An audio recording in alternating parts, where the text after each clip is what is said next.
5 to go. I did my routine now, darling, but out here much too long.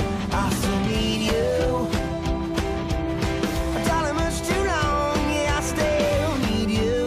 I need you, I need you.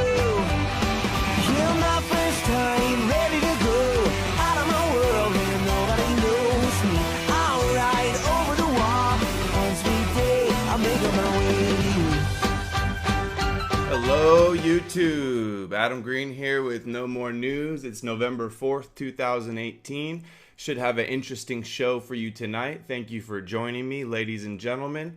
Tonight I am going, No More News is going to see the Gematria Effect. The Gematria Effect on No More News. My guest tonight is author of the book titled Letters and Numbers, How English's Numerical Code Reveals the Scripting of History, News, Elections, Rig Sports, and more. He is the host on Truth Frequency Radio on the Gematria Effect on Wednesdays 6 to 9 Pacific Time. And he has the YouTube channel Gematria Effect News, where he covers a lot of the similar issues as we do here at No More News. And he's an expert in gematria. I had recently had another guest on gematria on the show, which we'll probably discuss a little bit. So, Zachary K. Hubbard, thank you so much for joining me. How are you doing? You're welcome, and it's good to be here. Thanks for having me on, and I look forward to the discussion. Thank you. So, where do you want to start? How about just by a little brief introduction of your work with gematria and the kind of stuff you cover on your channel? Why gematria is important for everybody to understand. I just recently been learning about it, and it seems like it is really important to the Zionists and to a lot of Jewish people. It is, and that's how I first started researching it, because I saw that the agenda that we're living out is a Zionist agenda largely, and there's other pieces to the puzzle, but there's very much a Zionist element. And discovering that there was this code out there of letters and numbers, and it was important to Judaism in some sects, it made me curious. I wanted to investigate, because from paying attention to news media, especially after September 11th, which was very numerological, a national emergency on 911, and something a lot of people don't know about 9/11 is that in 1968, the year 911 was made the national emergency dialing code, World Trade Center construction began, and George W. Bush graduated from Yale in Skull and Bones. And lo and behold, from Bush's birthday, July 6th, to September 11th each year, there's a span of 68 days. And Space Odyssey 2001 came out that year. There's a few other riddles with 68. It was a pretty bad year for the nation. So in 1968 is when they started building, or they decided to build the Twin Towers, and that's also... That's when construction began. The project was funded in 61, if I'm not mistaken, but construction didn't start until 68. Interesting. And that's the same year when I think you said AT&T is the one that made 911 like the official national emergency number? That's right. Very, very interesting. You know, recently I saw old advertisement for the Twin Towers. I think it was like the first decade they were built, and it had a plane up at the very top near it. And I've already, everybody's seen all the like the odd predictive programming type stuff surrounding 9/11, and just to see that, like the plane from the very beginning of advertisements, was a shocker to me.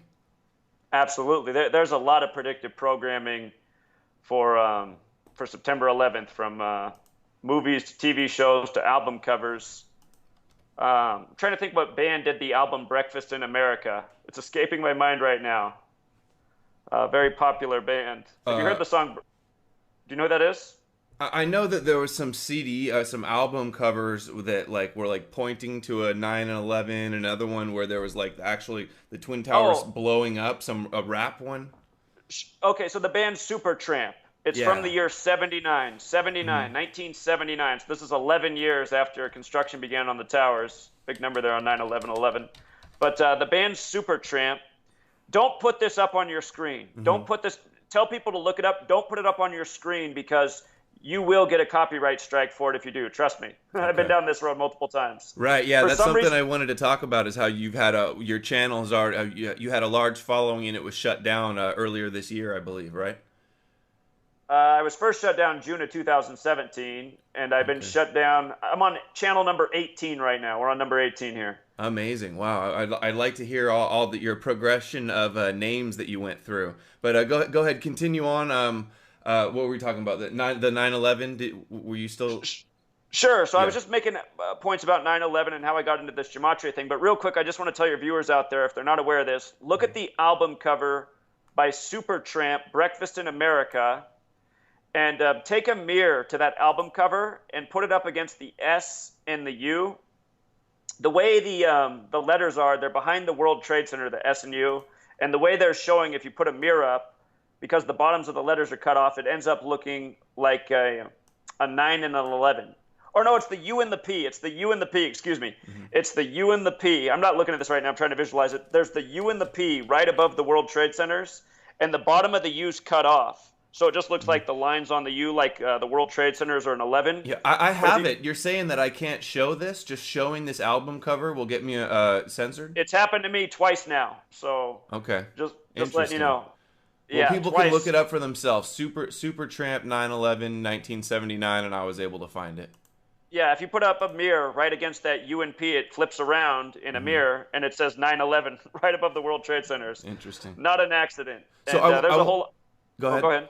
I was gonna say there's something else I saw videos you were covering. You were covering the red heifer and like the end times Jewish prophecy, and I saw you were making a prediction that you thought that there might be some kind of event next year. Could you August tell me? 11th, 2019. Let's get to that. But Okay. So I'll tie this in with September 11th about how I got on the date of August 11th, 2019. Okay. So with regards to explaining why gematria is important, I noticed that there were all these numerical rituals in September 11th. And things like also on September 11th, a lot of people don't know this, but Flight 77, the plane that supposedly hit the Pentagon, if you look up in the 9/11 Commission report, that plane took off at 8:20 and it crashed at 9:37 into the Pentagon. That's 77 minutes later for Flight 77. And the other thing about the Pentagon is construction began on the Pentagon September 11th, 1941. So the attack was 60 years to the day. And if you look at the coordinates of the Pentagon, it's on the 77th meridian west. And its height is 77 feet above ground. And it has 5 floors above ground, 2 below for another 7 if you want to throw it in there. But just looking at all that going, that can't be a coincidence, all those 77s, and they've never released any real video footage, just some steel frames of supposedly a plane. It doesn't make any sense. One of the most guarded airspaces in the world, this footage should exist. And just a whole lot of things don't make sense about 9/11, from the Pentagon to Building 7 to the way the buildings turned to dust. But anyway, for years, I looked at these things and I said, there's some sort of ritual here. Like, what are they doing with numbers? What is it about numbers? Why is this important? And I just researching, I was a research machine. I came across this word gematria, and I said, this is interesting. It's a Jewish practice, huh? Because I'd always known that on 9/11, the dancing Israelis were arrested in New Jersey and sent back to Israel, and then they went on their TV over there and said that they had foreknowledge and were there to document the attack of 9/11. So, I mean, why aren't we going after that? That's a big piece of information out there in the world. And anyway, I just realized that also the day after 9/11, Ehud Barak, the leader of Israel, went on television and said the U.S. needed to declare a war on terrorism and go to Afghanistan and Iraq, and that's exactly what we did do. It's like we're taking orders from Israel. And so I just knew that there was a Jewish element to this obvious conspiracy. People always like to say conspiracy theory, but it's like some things are obviously a conspiracy, a secret being kept from a group of people. 9/11 fits. So the Israeli role in 9/11 is what got you into researching gematria. Well, it got me into researching what in the world was going on. I was 18 years old when 9/11 happened. I was barely 30 when I discovered gematria. So I did a lot of reading, a lot of searching over the years.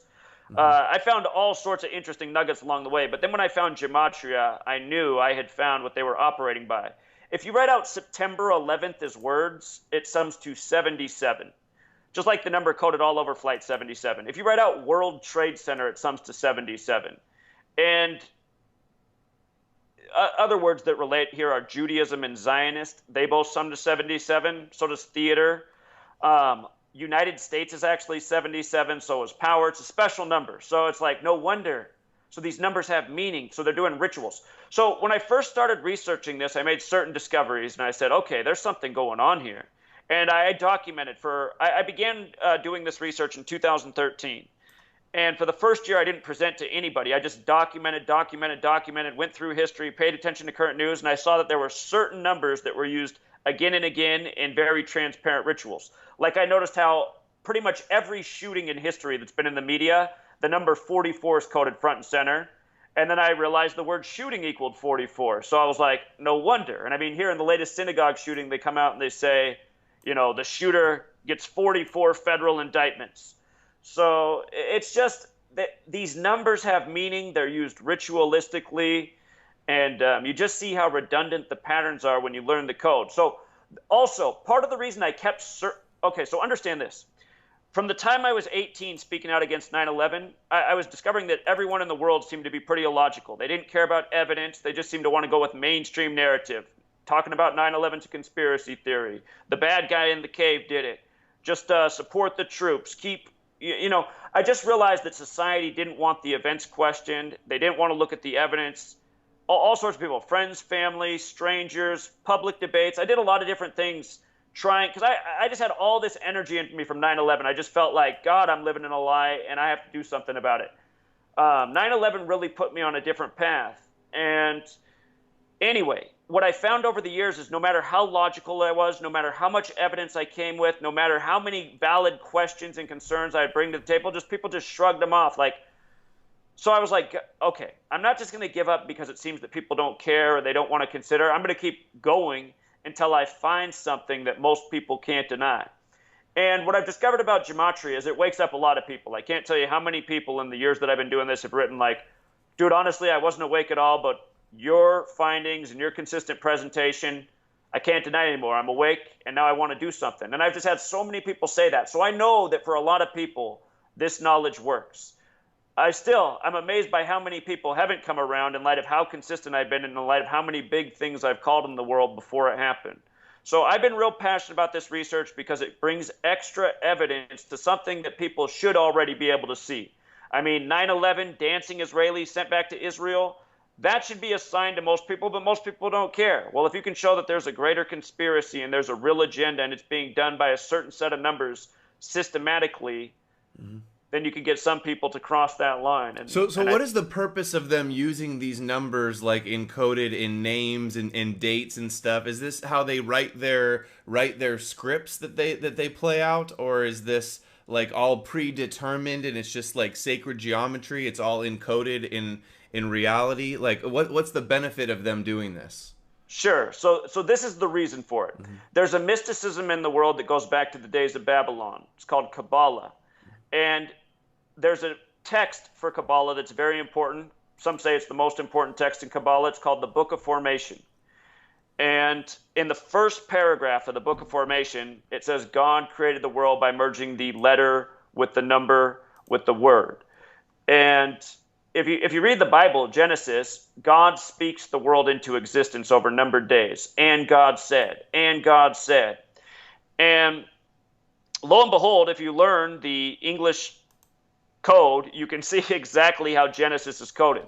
For example, in Hebrew, where this code originally comes from, the word Kabbalah sums to 137.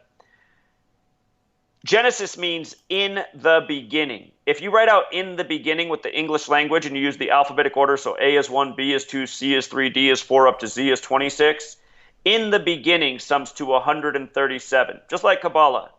137 is the 33rd prime number. Prime numbers are important in this study. For people out there who forget what prime numbers are, they're the numbers that can't be divided. So only 1 and 137 divide into 137, no other numbers. So it's the 33rd prime. And if you write out Genesis, there's two primary ways to decipher. The alphabetic order, A is 1, B is 2, C is 3, up to Z is 26. The other way is using the alphabetic order but incorporating the rules of numerology. So A still 1, B still 2, C still 3. When you get to J, the 10th letter, you take the numerology of 10. So J becomes 1 plus 0 was 1. You make each letter a single digit number. So when you get to Z, the 26th letter, it's not 26, it's 2 plus 6 is 8. Manly P. Hall, the Freemason who wrote many texts and shared about certain agendas and societies in the world, he actually shared this knowledge about gematria, the alphabetic order and the rules of numerology. And he told people who read his book to investigate the cipher with the alphabetic order and rules of numerology. He said you might find a lot of things. And the thing is, Genesis, when you use that cipher, sums to 33. So in the beginning with the alphabetic order, which is what Genesis means, sums to 137, the 33rd prime. Genesis is 33. And the thing about that is, if you just write out Genesis with the alphabetic order, and just use the alphabetic order, Genesis sums to 78 instead. The 78th verse of Genesis is Genesis 3:2:2. And that is the verse about knowing good and evil and the eyes and being like God after eating from the tree of life. The 78th verse about the tree of life, which is the physical model for Kabbalah. And that synagogue shooting that just happened. That was the Tree of Life synagogue, and there's a big riddle there with the verse from Genesis 3:2:2. And when you learn this code and you see how this stuff's encoded in the Bible and then used again in these rituals, you see what they're doing. They're working by a system. They're using the Bible almost as if it's a playbook. Mass shooting has gematria of 78, like Tree of Life. And that phrase that God says again and again in Genesis, and God said, that with the alphabetic order, also 78. So don't want to get too numbery, but yeah, I got a few questions. You know, I'm like a skeptical guy, and I have lots of questions, and I'm just learning about this stuff. Well, good for you, man. You should be a skeptic. Yeah. So I'm interested. Like some of the numbers, the numerology, the numbers that match up now are in like English and our modern day words. But like, didn't most of our words kind of evolve from older languages in Latin that would like change the number? So wouldn't the numbers be changing over time as languages evolve? So, good question. Mm-hmm. The alphabets that came before English, such as Hebrew, Greek, Latin, they were all based in this numerical system too. They have numerical systems behind them. And the thing about English being standardized as a 26-letter alphabet, it didn't start as a 26-letter alphabet. It used to have more letters. And over the course of its being spoke in different sects of the world, there were all these different versions of English. People were using 18-letter alphabets up to 30-some letter alphabets. But then, around the same time that the Gregorian calendar was being introduced to the world, the calendar system we're now on, English was being standardized and spread as a 26-letter alphabet with the spellings that we use for most words today throughout the world at the same time. And 26, why 26? I sent you a free copy of my book. You should check it out. Mm-hmm. Read the first chapter, man. You'll learn a lot. I did. I've had a real busy last 2 days getting doxxed it's been crazy, but I did start the first few pages, and it's a big book. It's like 800 pages, so I'm backed up on reading. You don't have to read the whole thing. Yeah. The first chapter is about 15 pages. If you read the first chapter, you'll learn a lot, and if you read about 10 pages into the second chapter, You'll know a ton. I remember I read the part about 26 the bones in the foot or the hand, right? Is that right? The ankle area, right? The ankle area, yeah. So anyway, 26. In Kabbalah, in Hebrew, the four-letter name of God from the beginning of Genesis, that name sums to 26.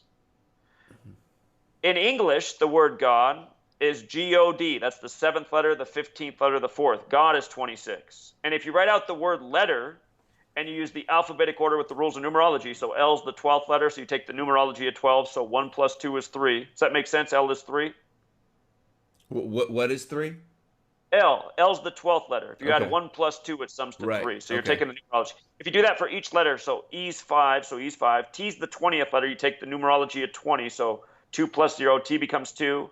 If you add up letter in numerology, it's 26, just like God, just like how many letters are in the alphabet. And very special number in tribute to God from Hebrew, where this code originates. So why are these people using this code? In Kabbalah, this is how God created the world. And think about the New World Order playing God over the masses using a system that's supposed to be, how God to a certain group of people, you have to understand they believe this. I'm not saying that I do or you should or anyone out there should. Mm-hmm. I'm just saying this is a belief system that's as old as time. And can you give us some examples of how important it is in Judaism and to famous like rabbis and Jews and stuff? Well, you could. So understand these people are secretive. Mm-hmm. Here's an article you can look up right now. Mm-hmm. Type in the secret history of 7-Eleven, the convenience store, and gematria. I did a video on this. Did you see it? I didn't. I didn't know that. Oh yeah. So somebody sent it to me, and I did that. I'll do it again. The secret history of 7-Eleven. And you know what I connected it to? Somebody else sent me a video or an email saying that they had a brand called Go Yum. So yeah, like exactly. Go Yum, and then exactly. I connected it to this, the secret Jewish history. Have you seen the shooting from the yoga studio over the weekend? The image that they're putting out in the media for that scene? No, I haven't seen any coverage of that. So if you even do a search for it, it probably won't take long to find the picture. But you know how the word yoga is Y-O-G-A? Mm-hmm. Well, they have up in 3 square windows Y-O-G. You can't see the A, right? And it's backwards. So as you look at the screen, you read it left to right, so it's G-O-Y. They have Goy up at the top of the windows of supposedly where the shooting happened at the yoga studio. But this article right here, I mean, they're cluing you in, and exactly, you read the article, they got the Go Yum products. It's gematria is their best kept secret. There's a reason they didn't teach us about this in elementary school when we would have had the skills to understand it. It seems really complicated. Like, doesn't it create a lot of extra work for them to have to like use these numbers in everything they do? No, it's not that hard to use when you're familiar with the system. It's as simple as basic math. So it might seem complicated, but it's not once you get the hang of it. And they're very repetitive. I mean, they do almost everything by the same set of numbers. Mm-hmm. For example, viral story tonight. It's about a black male teacher punching a student at a Los Angeles high school. Have you seen this? No. This is the viral news tonight in mainstream media. Caught on camera this Friday. Black teacher beats 14-year-old student. Cell phones in the room capture it. And on one hand, people should be going, well, wait a minute. All these children are getting this footage. How about all these school shootings where we never see anything? How come we got all these cameras in this story getting out viral all over the news? But something I've been educating people about for years is how the media is very religious in how they put out propaganda that's meant to make black males look bad, violent, sexual predators, et cetera, et cetera. They work by a very specific code of numbers, and they're 59 and 42. And anyway, the day that this footage was captured was this Friday, which is the day leaving 59 days left in the year. If you write out the word Negro with the alphabet, it's 59. The word slave is 59. The word blues is 59, and a whole lot more to that list. It's not an accident that Motown Records came out in 59, and it's on the 42nd parallel. The only month that sums to 42 in the calendar year is February, Black History Month. It's the awkward month that ends on the 28th day, which is the 59th day of the year. All throughout history, 59 and 42 have been coded again and again on Black history. Rodney King, who was beat in L.A. on March 3rd, 3-3. Rodney King equals 59. His supposed birthday is April 2nd, and he died in a stereotypical way of drowning, another black stereotype, that they can't swim. He died on the day that ended up becoming the anniversary of the Charleston church shooting, which was more racial propaganda, with Dylan Stormroof, the ridiculous character, who ended up in the same jail cell with the cop Michael Slaggert, I believe, who shot the black man Walter Scott in the back. All of these stories have the same numbers coded over them. And this is what I've been showing again and again. How often they do 59 and 42 together. It seems like there's kind of like a lot of numbers. Like, there's only really like 1 to 100. And there seems to be like a couple numbers in each group of 10 that are like significant. Sure. So, okay. So I just to make this clear, if you just take the alphabetic order, right? Gematria is about pairing words that have relationships and matching numerical value. If you write out English, if you write out gematria, and you just use the alphabetic order, they both sum to 74, right? This is a very special number. If you pay attention to how Jews write God, they write it G-D. G-D. G's the 7th letter, D's the 4th. There's this belief that comes from Kabbalah that it's not proper to write out God's full name. That's why you write it G-D. It's like a sign of respect to God. So you get 7-4. Gematria is supposed to be the language of God. But these people, so in Kabbalah, you're taught to learn these things to better understand how God operates. The people who are running the world are using this code, again, to play God. And it's very easy to see how systematic they are when you just observe. I've been doing this every day for 5 years straight, proving my point every single day. But this is the thing, 74, I want people to think about the odds of this. If you write out Jesus, if you write out cross, if you write out gospel, if you write out Messiah, if you write out parables, Jesus spoke in parables, they all sum to 74, all of them. God, 7-4, Jesus, the Son of God. The odds of that being are astronomical. All of those words summing to the same thing. To make my point, if you take the 50 states of the United States, I don't know if you were like me. When I was a child, I used to wonder where the names of the states come from because it's actually a secret. Most people don't know where the names of most of these. A lot of them are Indians, right? Some of them are. Yeah. All sorts of things. But people don't see the rhyme or reason or where a lot of the names came from. Out of all 50 states, only one sums to 74 using the alphabetic order. So 1 in 50. And that happens to be the 33rd state. Think about Jesus in light of that number being coded on Jesus. Jesus in 33.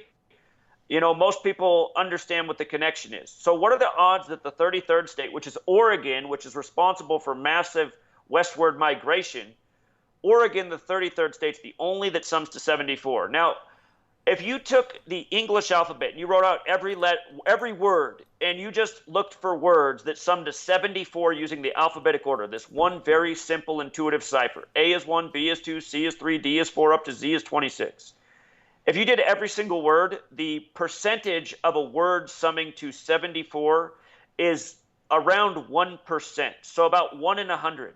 So we just said Jesus, cross, Messiah, gospel, parables, all sum to 74, and would you agree that all of those words have a relationship? Yeah, there's similarities in the words. Yeah, they're all connected. Jesus, Messiah, gospel, cross, parables. They're all related. Jesus spoke in parables. The gospel's the story of Jesus' life. Yeah. He died on the cross. He was Messiah, at least to some. Is there programs online where you can like type in one word and then it shows you every other word that is somehow connected via a gematria connection? Well, so in the gematria databases that exist in this world, like gematrix.org, which has been up for years, what it does is it just pairs words. Like if you go to gematrix.org, which is not the best website to use, and you type in a word, it'll give you 3 numerical values. One is the alphabetic order. One is the alphabetic order times 6. So A is 6, B is 12, C is 18. And then the other cipher it'll give you is called Jewish gematria, which is based on the Latin order of the English letters, because a lot of the English letters just came straight from Latin. Pretty much all of them did. But they used to be in a different order. So Jewish gematria is using the Latin order of the English letters. For example, in Jewish gematria, Tisha B'Av sums to 911. That's to remember the destruction of the 2 temples, a lot like the 2 towers on 911. Tisha B'Av equals 911 in Jewish gematria. In Jewish gematria, false flag also sums to 156. 911 is the 156th prime number. There's a whole lot more to that, but I'm just letting you know, if you go to that website that shows that cipher, all 3 of those ciphers are relevant. Is this all stuff that you've like discovered on your own, or is this like stuff that you have found elsewhere and just like kind of collected it, in your arsenal? So I mean, 95% of the stuff that I've shared, I've discovered personally. About 5% is people who learned from me and then said, "Hey, Zach, look at this great discovery I made." And I said, "Wow, that's awesome, man. I never noticed that before." So, probably 1 out of 20 things that I've revealed to the world is actually somebody who learned from me and then brought back another important additional find. And some of those people have been young people like in the high school system who followed me for years, which is really cool. So is this a way that they use to like secretly decode the Talmud and the Kabbalah and the Bible and even the New Testament and everything? So have you put out like analysis of secrets decoded in the Bible? What's a cool one you could share with us? Sure. So there's just so many cool things in the Bible. I started to tell you at the beginning about the tribute to Kabbalah within Genesis, and why the 78th verse is about the tree of life, the physical model from Kabbalah. But a lot of people listening are probably Christian, and they're familiar with the New Testament. Have you read the beginning of Matthew? I don't know what the beginning of Matthew is off the top of my head, but maybe it's a story I've heard before. I grew up going to church and did pretty well in Bible school as a kid. Okay, so if you open to Matthew 1:1, you'll see that there's 42 names in a row. 42 names in a row, right? And is that all the lineages of Noah? To Jesus. To Jesus. Yep, up Okay. to Jesus. Later in Luke, there's a different lineage, which is 77. And both numbers are interesting. We already talked a bit about 77. The word Christ is 77, so there's a different lineage in Luke. But if you go to the beginning of Matthew 1:1, it begins with how Jesus, the 42 generations up to Jesus. Those are footnotes that you're looking at. You need the actual verses. Whoops. So just like search Matthew 1, and then we should be able to just search look at the opening paragraph and just look at all the names. All right. New International Version, King James Version, it won't matter. Okay. So this is the genealogy to Jesus. So this is a genealogy of Jesus the Messiah, the son of David, the son of Abraham. Abraham was the father of Isaac. Isaac the father of Jacob. There ends up being 42 generations there, right? This is the beginning of the New Testament. If you write out the word new with the alphabetic order, N is 14, E is 5, W is 23. 14 plus 5 plus 23 is 42, right? If you write out New Testament and you take the alphabetic order with the rules of numerology, New Testament is 42. 42 generations to Jesus. What I teach people, when I began this research, I taught two ciphers because they were the two I learned from Manly P. Hall's book, The Secret Teachings of All Ages. He reveals the alphabetic order and the alphabetic order with rules of numerology, and I was able to. Is that where you got Truth Seekers? I saw when I brought him up, it said something Truth Seeker he was affiliated with, and that's. So what's funny is he does use that phrase, but that's not where I got that from. Where I got Truth Seeker from is a radio host out of Georgia that I listened to when I was a teenager, named Mike Malloy. That's what he says at the beginning of all of his. That's one of my friends growing up was named that, but he's not on the radio though. Yeah, Mike Malloy's about 40 years older than us, but that was his line, and I like that. So I stuck with it. I like the Truth Seeker. Okay, so here's another question. Do like linguistic experts, like PhDs and professors and like language people, what do they say about gematria? Do they dismiss it as conspiracy, or what's their take on it? Well, I have all sorts of people that follow me. I mean, I've never had anybody come and try to debate me and discredit my work, and I've always welcomed the debate. Mm-hmm. But I have plenty of people who follow me who are doctors, lawyers, dentists, teachers. So are there other gematria people out there that are sharing the same information, or maybe you guys disagree on some like aspects of gematria? Sure, yeah, absolutely. So if you go to gematrinator.com, there's a man named Derek. He has a channel, Gematrinator85. He found my work, I think, about 2 years ago. Maybe it's been more than 2 years. I've lost track of time. I've been doing this nonstop since 2013. But he came across one of my videos showing how sports is rigged. And at first he thought it was a joke. So he set out to disprove me. But then he realized that, wait a minute, he's right. And he got so passionate about it, he ended up building this website that's really helped revolutionize the research. It's made it, when you had Marty Leeds on, he was making fun of that website.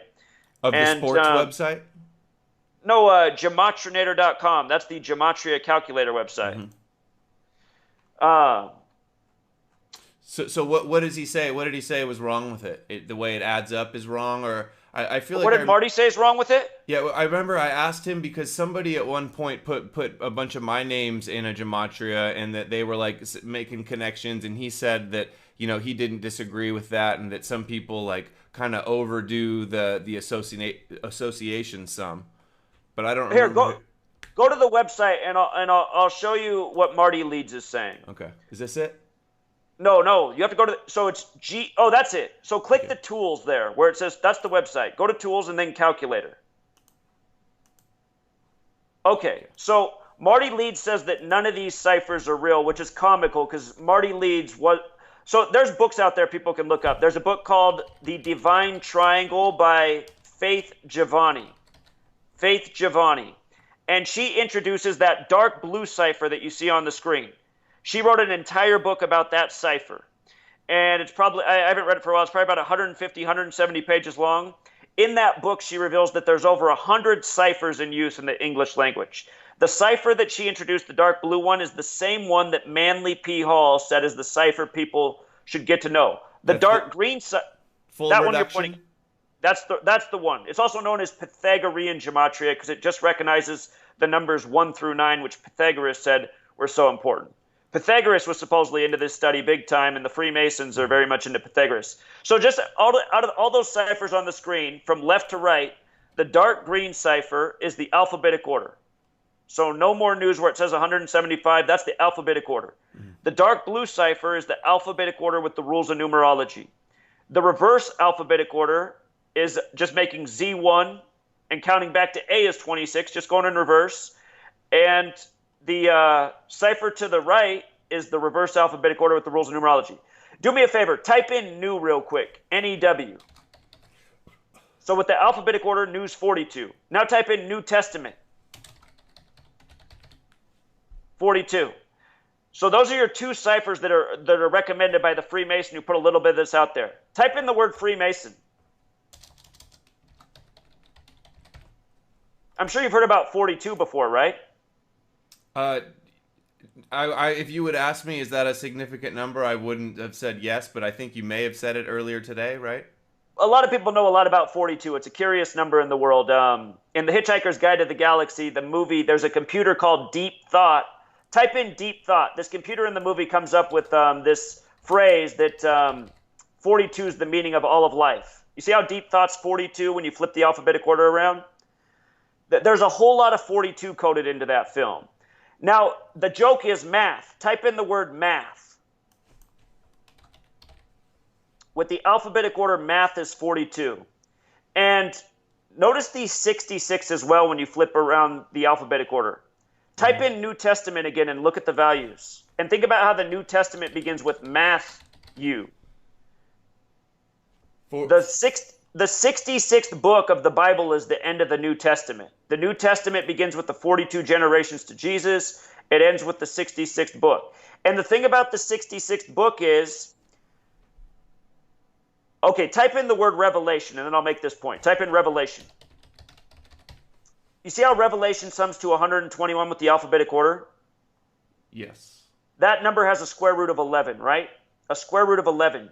If you add 1 through 11 together, it sums to 66, like how Revelation's the 66th book of the Bible, like how 11's the master number.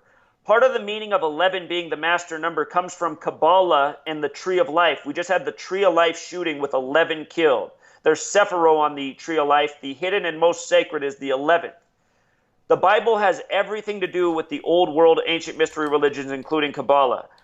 Notice also how Revelation's 49 and what we're told is the most pure cipher by multiple authors. The square root of 49 is 7, and if you've ever read Revelation, it's full of 7. 7 seals, 7 trumpets, 7-headed beast, and on and on and on. So who do you think wrote the Bible and coded all this? And didn't it used to be, it was originally written in another language, so how would all these numbers be able to translate over so perfectly when, like, Hebrew is nothing near English?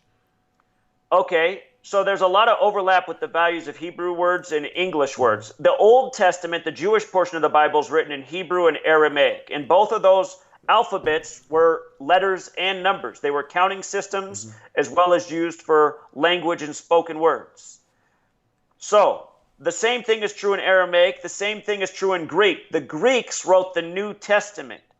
The Greeks wrote the Christian section of the Bible. And the Greeks practiced something called isopsephy, which is the same thing as gematria, the practice of coding numbers into words. And if you study the Greeks and isopsephy, this was just part of their culture, writing these numerical rituals. Revelation 13:18, which is about calculating the number of the beast, 666.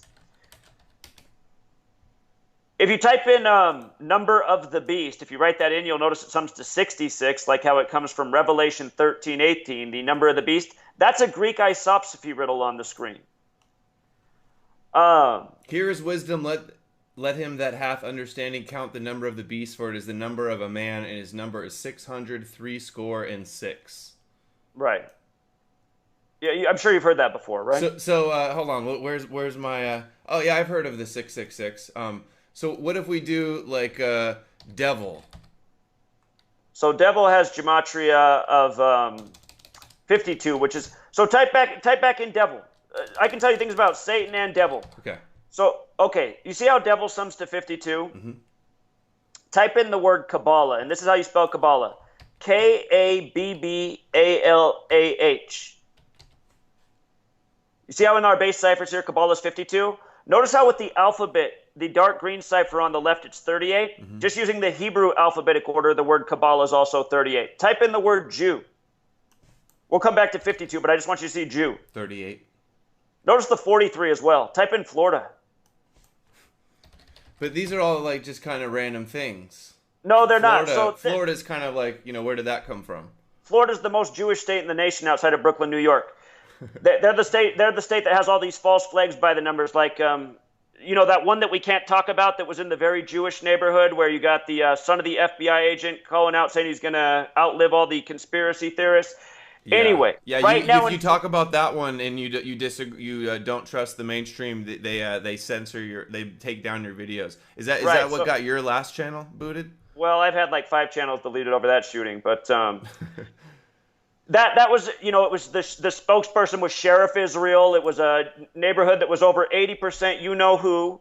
So anyway, right now in your yoga shooting, they have the word Goy on the screen. Now, here's what I want you to think about with Florida. We were talking about 52. I don't mean to jump around too much, but about Florida and 43, type in Yale for me. Type in Yale. So for people who were alive, George W. Bush, the 43rd president who went to Yale Skull and Bones, the election came down to Florida, which equals 43, where his brother Jeb was the 43rd governor and where his father was the 43rd. Jeb isn't 43, though. No, his name doesn't equal 43. But I could tell you about all those numbers up there. There's a whole lot to it. Here, type in Bush. You see how Bush is 58? Type in George W. Bush. Type in George W. Bush. Also 58. If you look at how many... This seems like it would be just like impossible to, have all of this stuff happen, to all like be matching with numbers. It seems like a lot of extra work for people to do. It's very simple. Look, if you look at how many electoral votes George W. Bush got, he got 271 electoral votes. That's the 58th prime number. Type in Freemasonry. Oops. You missed There you go. Freemasonry. Type in Rosicrucian. Freemasonry was born out of the Rosicrucian order. That's spell that one right. R-O-S-I-C-R-U. Get an I in there. C-R-U-C-I-A-N. C-I-A-N. Rosicrucian. This is what modern Freemasonry was born out of. Type in secret society. Okay, what number am I remembering right now to match up with? We're looking at 58 each time. 58. Bush was 58. George W. Bush was 58. And then he won 271 electoral votes, the 58th prime. And then what's the next one? Secret society. 58. Wow. There's a whole lot of 58. This is a really long list. You haven't seen nothing, man. The list goes on forever. I'm not 58, so does that mean I'm in the clear on this one? You're on the clear, man. Maybe if I do... I don't want to put my middle initial. Don't want to dox myself anymore. So here's another question. Trey Smith. Do you know who Trey Smith is? The Christian Zionist YouTuber? I'm not familiar with that person. He's pretty big, but he's done he predicted Trump was going to win by saying that he's the 45th president, and the 45th verse of the Bible is talking about Cyrus and rebuilding the temple. So Trump is going to be the Messiah that's going to help him rebuild and stuff. So I was wondering if you had heard about any of that. So he talks about gematria too, and the Sanhedrin and stuff. He's totally in with all of those temple cultists. Well, he might be learning from me. I mean, because I've been putting out this stuff for years. Mm-hmm. Type in Solomon's Temple. We're looking at the dark blue cipher, the most pure, where everything keeps landing 58. Freemasonry secrets are in Solomon's Temple, right? This is where most of their secrets are. Type in the word tracing board. To become a Freemason, your first 3 levels, you have to go through the 3 tracing boards, which are all based in Solomon's Temple. Type in Herod's Temple. How about Illuminati? Oh. Illuminati has gematria 48. Freemason sums to 48 in Hebrew and in English. Illuminati means in the light. Freemasonry is the pursuit of light. Herod's Temple. H-E-R. Oh, you're checking other things. I can tell you about a lot of different things, man. Okay. I'm looking for, hold on, Moshiach. Oh my God, is Moshiach 42 and Kushner's 42? Don't tell me that. Oh, okay, never mind, Kushner's 33. 30. All right, sorry. Okay, so here, I'll tell you something about Kushner, though. I'll Okay. tell you something about Kushner. You see how there's an S in the word? Mm-hmm. So S is the 19th letter. Very special letter. Notice it looks like the serpent, right? The S looks like the snake. Mm-hmm. Snake starts with S. Serpent starts with S. Satan starts with S. S is the 19th letter. 19 is the only letter you have to add together 2 times. It's the only letter you have to add together 2 times to get to a single digit. So S is 19. In numerology, 1 plus 9 is 10. 1 plus 0 is 1. S can be 1 or 10. Click on the ciphers tab up there. See where it says ciphers? Click there. You see where it says single reduction, that lighter blue beneath the dark blue? Mm-hmm. Yes. Click that box. Now come back down and look at Kushner. Oh, you took his name away. Type Kushner now. 39 is added? That's what happened? He has a 42. That's the number you were looking 42. I know, but Yeah. it's like if there's so many different ciphers, it's like you're. But this is if based you on the look rules of long enough, numerology. you'll eventually find something. You know that's what the naysayers are easily going to say when they look at stuff like this. So we just covered how Freemasonry, Secret Society, Solomon's Temple. If you type in Herod's Temple, it's 58. If you type in Third Temple, it's 58. Herod's Temple, 58. If you type in Third Temple, no, not like that. Oh. Write the word third. No abbreviations in gematria. Got it. It won't make a difference. 58. Oh, that would. Third Temple. Yeah. This year, Tisha B'Av upcoming August 11th, 2019, from Trump's birthday, who's the winner of the 58th U.S. presidential election, who announced he was running from the 58-story Trump Tower, who hired the 58-year-old Steve Ray for Inauguration Day, who has his head right now on the side of a coin, a shekel. Get rid of that cipher that we just put up with the single reduction, so you just have 4 up there. Type in the word shekel. The shekel for Trump with the Third Temple went on sale on the 102nd day of the year. The 102nd day of the year, April 12th, that shekel went on sale. Trump's face, King Cyrus's face, to raise money for the Third Temple. From Trump's birthday next year to August 11th, 2019, the day of Tisha B'Av, to remember the destruction of the 2 temples, is 58 days later. And August 11th, 2019 will be a date with 58 numerology. 8 plus 11 plus 20 plus 19. 58. Trump's done so many rituals in accordance with this number. Very special number to this gang. And a lot of Masonry's rituals conducted around this number. Again, it's not an accident that Trump announced he was running for the 58th U.S. presidential election. Go back. I want to show you something about this real quick. Okay. I was getting the guy in my video that said 58. Oh, okay. Hold on. Okay. Type in what happened in the line and notice the 58. And as I explain this, Trump announced he was running from the 58-story Trump Tower. He hired the 58-year-old for Steve Ray for Inauguration Day.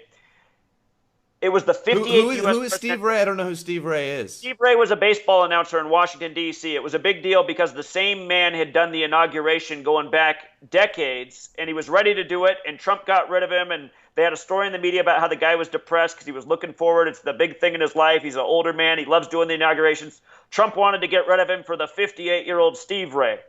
And around that same time, Hillary put out her book about why she lost the election called What Happened. And it's not an accident that sums to 58.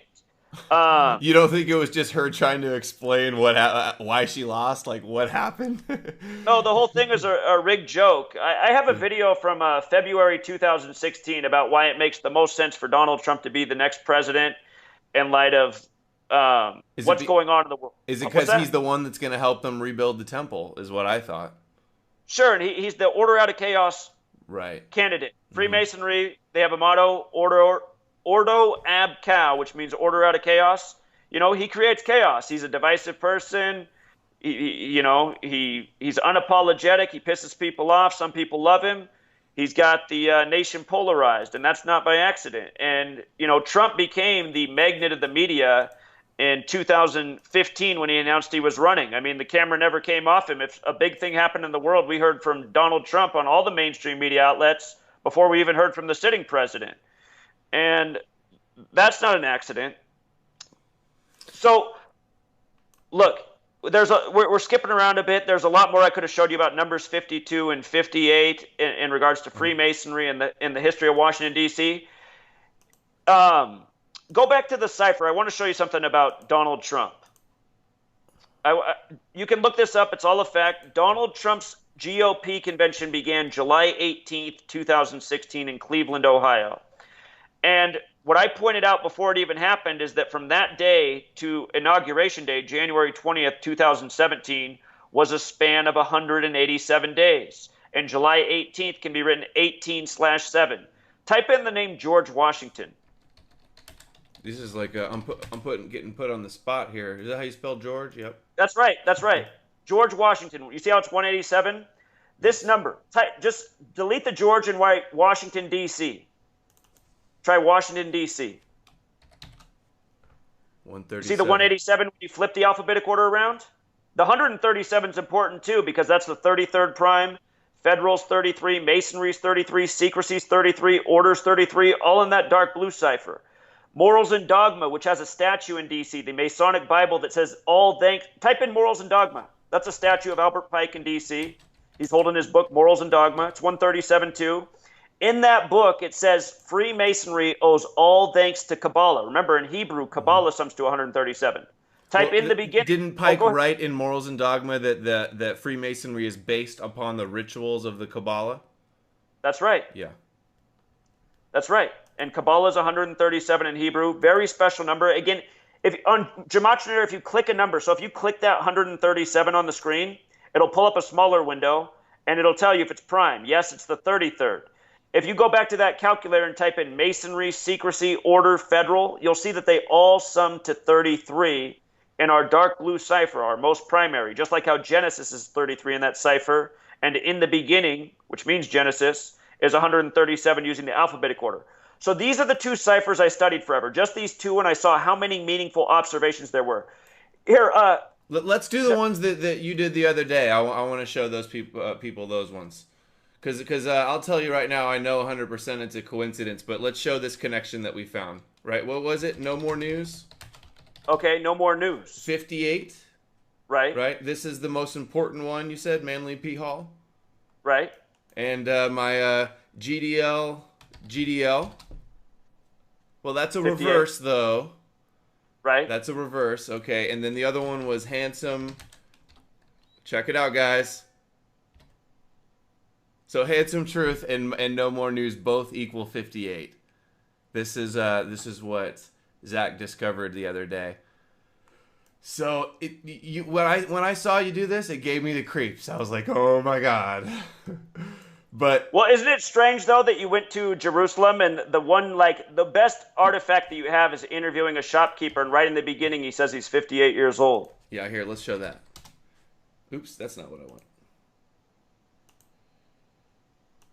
Yeah, but, you know, I was walking through the streets of Hebron, and just this guy just started talking to us, and I just turned the camera on and turned it on. It's not like, you know, this guy probably just is, what he said, he's 58 years old? It's a weird thing to say, though. I understand why that would get you thinking, because why would he even say how old he is? Here it is. Right. Hey. I just created a Wix website. But I just don't know what to tell you because I don't know this guy. It just happened to be turn on the camera and anything, you know, I want. It's just a crazy coincidence. Some days you win the lottery, I guess, or it lands on your thing in Vegas. This is a Palestinian shopkeeper's message to the world. This is Hebron.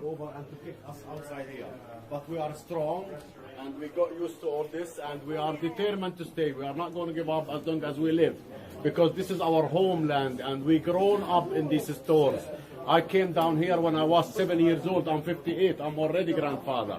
and we want you He's to just do 58, man. He's just 58. This is a shopkeeper in Palestine.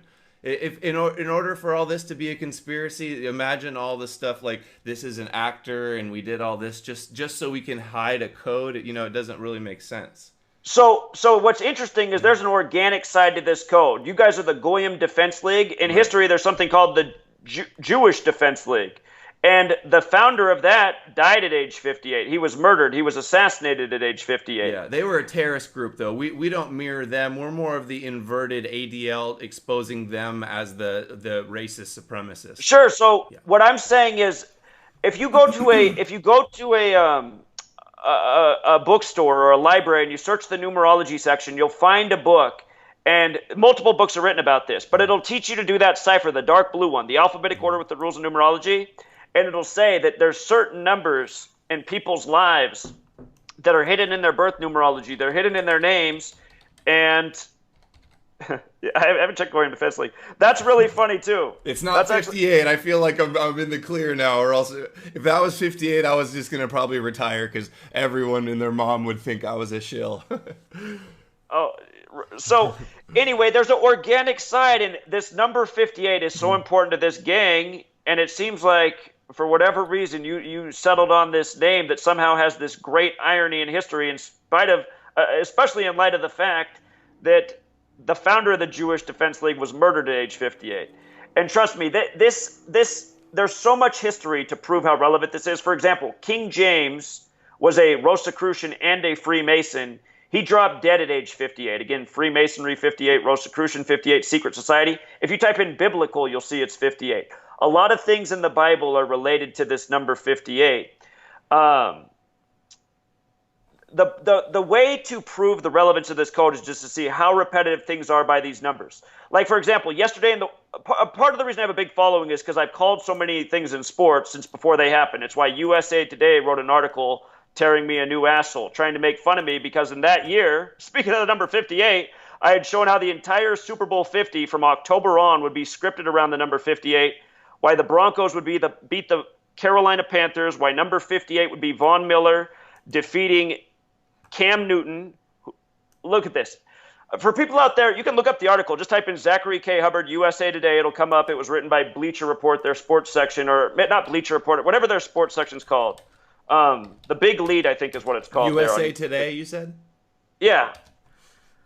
So they wrote an article slandering me and making me look bad and minimizing what I had done and not really showing the clear picture of just how much I had exposed. In October of that football season, before Super Bowl 50, I said why it would be Broncos over Carolina Panthers, why Cam Newton would become the 58th quarterback to start in a Super Bowl, why Von Miller, number 58, who was drafted one pick after him, would be the MVP and the Broncos would win, why it would be a tribute to Super Bowl 24, and how there'd be a story about the Black Panther Party being connected, which came true. All of those things came true. The Broncos won the game with 24 points. Von Miller was the MVP. Look at this. They admit that gematria is real, so it's like they say that they make fun of you, but they admit that it's real here.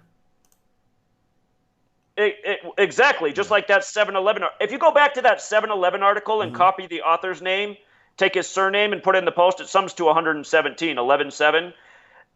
Even, I could tell you so much, man. I could show you articles written about me and how even the author's names are coded to make fun of what's in the writing.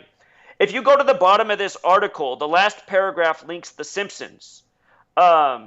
It's The Simpsons episode. My videos used to be here, but because this channel is deleted, none of these videos exist. It was nice that they featured my work. It helped me get a lot more following. I bet. But the last paragraph has a link to The Simpsons, their song that was nominated for a Grammy about the stonecutters, which are, alluding to the Freemasons. And he was making fun of me because I'm showing how Freemasonry is responsible for the coding behind American sports. And if you research all the American sports, they're credited to Freemasons. And again, this code of letters and numbers is Masonic because it comes from Kabbalah. So is this every game in professional sports is rigged with this final score? So anybody who doubts that right now, you can go sign up for my Patreon page. And I'll tell everybody about my Patreon. If you sign up for it, you don't get billed till the first of the month. So you could hang around through the whole month. You could watch my sports picks. And if you could cancel before the first, you won't get charged a single dollar. I promise you that's true. But you can go watch the picks I did yesterday. I had my worst week actually this year, which wasn't so bad. But one pick I said I guarantee is going to happen is Drew Brees will beat the Rams today. It'll be the first win against the Rams, just like it was in 2001. The first team they lost to was the Saints. And the reason I knew that the Saints would win was because of the numbers 45 and 9. And lo and behold, the Saints won with 45 points. And I do this week after week after week after week. The obvious question would be, you must be making a fortune in gambling and like a fantasy football king if you're able to decode the scores. Well, I'm in Washington State, which has the most online restrictions against gambling. I'm under the watchful eye. I've had the state audit department come to my house. I've been arrested in my own front yard. I've had the FBI come to my house. So what I do is I put out the knowledge and charge it. Why did the FBI come to your house? What was their problem? So on August 21st of this year, the FBI came to my house and falsely accused me of saying, I don't even want to say it out loud because they could. The false accusation was that somewhere online I had been captured saying, let's get our guns and kill the Jews. And I laughed when the FBI came into my house and told me that because I said, I've never said that. And they said, oh, he had his phone on him. He goes, oh, I got it right here on my phone. And I said, okay, let's hear it. So he starts tinkering around with his phone. And he did show me that he was an FBI agent and left his business card. And I actually have a video calling up the FBI station to make sure that he was a real FBI agent. But he starts tinkering around in his phone. He's like, oh, I thought I had it here. He's like, hold on, it's on this website. So then he goes to this website. He's like, oh, I thought I had that website. I was like, so you're coming to my house. You're accusing me of saying, let's get our guns and kill the Jews. And you have no evidence that I said that. He goes, well, I have it. I thought it was on here. And he goes, I can go back to the office and get it and come back. I said, you don't need to come back. I said, if you find the audio clip, you can send it to me. So later that day, hours later, he sends me an email, and it was a link of me speaking online for about 15 minutes, and nowhere in the clip did I say anything like that. I didn't say, let's get our guns. Mm-hmm. I didn't say, let's kill anybody. I didn't say, let's kill the Jews. None of those statements were made. And it just seemed that it was just the FBI, the latest. And keep in mind, this just happened right after I reestablished my YouTube channel. I took after getting channel number 17 deleted and not being able to start a new channel because I needed a new phone line and seemingly a new IP address, I took a break. I came back in July under a new IP, under a new account name. That's what my latest channels, these got started mid-July. And shortly after that, I had the FBI knocking on my door, falsely accusing me of that. So... Interesting. Well, I played college basketball. I've showed off some of my highlights on the video before. I don't know if you've seen them, but it's hard for me to imagine that all of these athletes that just have the biggest egos in the world and care so much about, their status and how much money they're making, how well they play. I can't imagine all of these athletes it even being possible for them to have a predetermined coded outcome for the Super Bowl or something. You can't control them making the free throw at the end of the game. Yeah, you can. Absolutely. My followers are aware of it because now they laugh. Now they can tell when they're intentionally missing the free throw to stay at the point. Okay, you can intentionally miss, but what if you're down one and the score... Technology. They're using technology in these games to ensure outcomes. Have you seen this Globetrotter Bull Bullard, what he's done the last 2 years in August? No. What is that? Last year on his first try, he made a basketball from on his first shot, he made it from hundreds of feet up in the air out of a helicopter. As a basketball player, I'm a basketball player too. Do you think you could nail the shot the first time out of the helicopter hundreds of feet above the basket? No, I've seen on YouTube people trying crazy trick shots, but they usually try a million times. Exactly. So imagine doing it the first time from a helicopter. This year, his trick was one up. This year, he was in a small Cessna plane doing a low flyover on a runway. And from, 40, 50 feet above, flying out of a plane, he shoots it and drains the ball the first try. Well, that could be a magic trick. But you're saying that, that there's some type of technology that's like a tractor beam having a basketball go through the basketball net at the end of the game if they need it. I just can't imagine how this works. Some sort of technology. I don't know if it's advanced magnetics. I don't know if it's drone technology. They're using something to ensure outcomes. I can't tell you how many times I've called the score of a game before it happened, college and pro. Too many. I tell people, it's not that just that I'm picking the games right. I'm telling people what the numbers are. So last night, like LeBron James, I told people, last night I won a bunch of people. I win people money every single day in the world of sports. I gave people 2 solid picks. If you took the parlay, it would quadruple your money. I said why the Pacers would win, why the Lakers would win. And they won by the numbers that I talked about before the game. For example, let's just talk about LeBron James. I won people tens of thousands of dollars in the 2016 NBA Finals. You don't know how much money I've won for people, man. Tons. Because I've guaranteed so many things. I won't always guarantee in sports, but sometimes I will guarantee when I can see the riddle very clearly. And if you follow my work, I mean, people who are on my Patreon, I'll say, like, I'd stay away from this game because this narrative's floating here. This game I really like. Like, I really like the Saints because of 45-9 today. The Saints won with 45 points. Not an accident. But LeBron James, here's what I told people in 2016. A lot of things lined up that year for the Cavs to win the championship, and I showed how Game 7 was scheduled for the real King James's birthday. The real King James, who has a Bible named after him. King James became a king at 13 months of age. That was LeBron's 13th season. And what a lot of people don't know is the Cavaliers, who he played for, are named after King Charles. King Charles was the son of King James. The people who fought and supported King Charles were Cavaliers. So now you have this player, LeBron James, King James, playing on the Cavs. Most people don't see the riddle. When I saw how the NBA Finals lined up that year, that was part of the reason I was locked in for the Cavs to win. There were some other riddles too. Yeah, a lot of people are predicting the Cavs are going to win because LeBron's like one of the best players in the NBA and always goes to the finals. Not over that Warriors team after they just got dusted the prior year in the NBA that's Finals. right. Yeah, okay, yeah. And by the way, I called that Finals too from early in the season, and everyone said I was wrong. I wasn't. Dude, I've called so many sports championships, man. So listen, and they've all been by the exact numbers I've talked about. I've even called how many points LeBron's going to score on certain nights because it's so clear. There's certain numbers that are used very ritualistically. So last night, okay, first of all, when LeBron James was down 3-1 in the 2016 NBA Finals, everyone was making fun of me. They said, nobody's ever come back. It's not going to happen. You're wrong. You guaranteed it all year. I said, look at the odds right now, you guys. It's over 40-1 to bet on the Cavs to come back. I said, you want to make some money? Take this bet. LeBron's coming back and he's winning on the real King James' birthday. Well, a lot of people took that bet. And it's too bad my channel's deleted because we could go to that old video and look at all the comments. Dude, you just won me $50,000. You just won me $60,000. I'm getting a brand new Jeep. I'm getting a brand new truck. I'm getting a bet. And I don't want to help people buy all this crap that just goes back to the gang. But all these people were ecstatic because they've been following my work. They'd seen how many things I got right. They saw the recognition by the USA Today. They saw how I was calling news stories before it happened. You know, so people were invested in my work. Do you see this in more than one sport, or is it like across the board, all the pro sports? I do it for all the sports, man.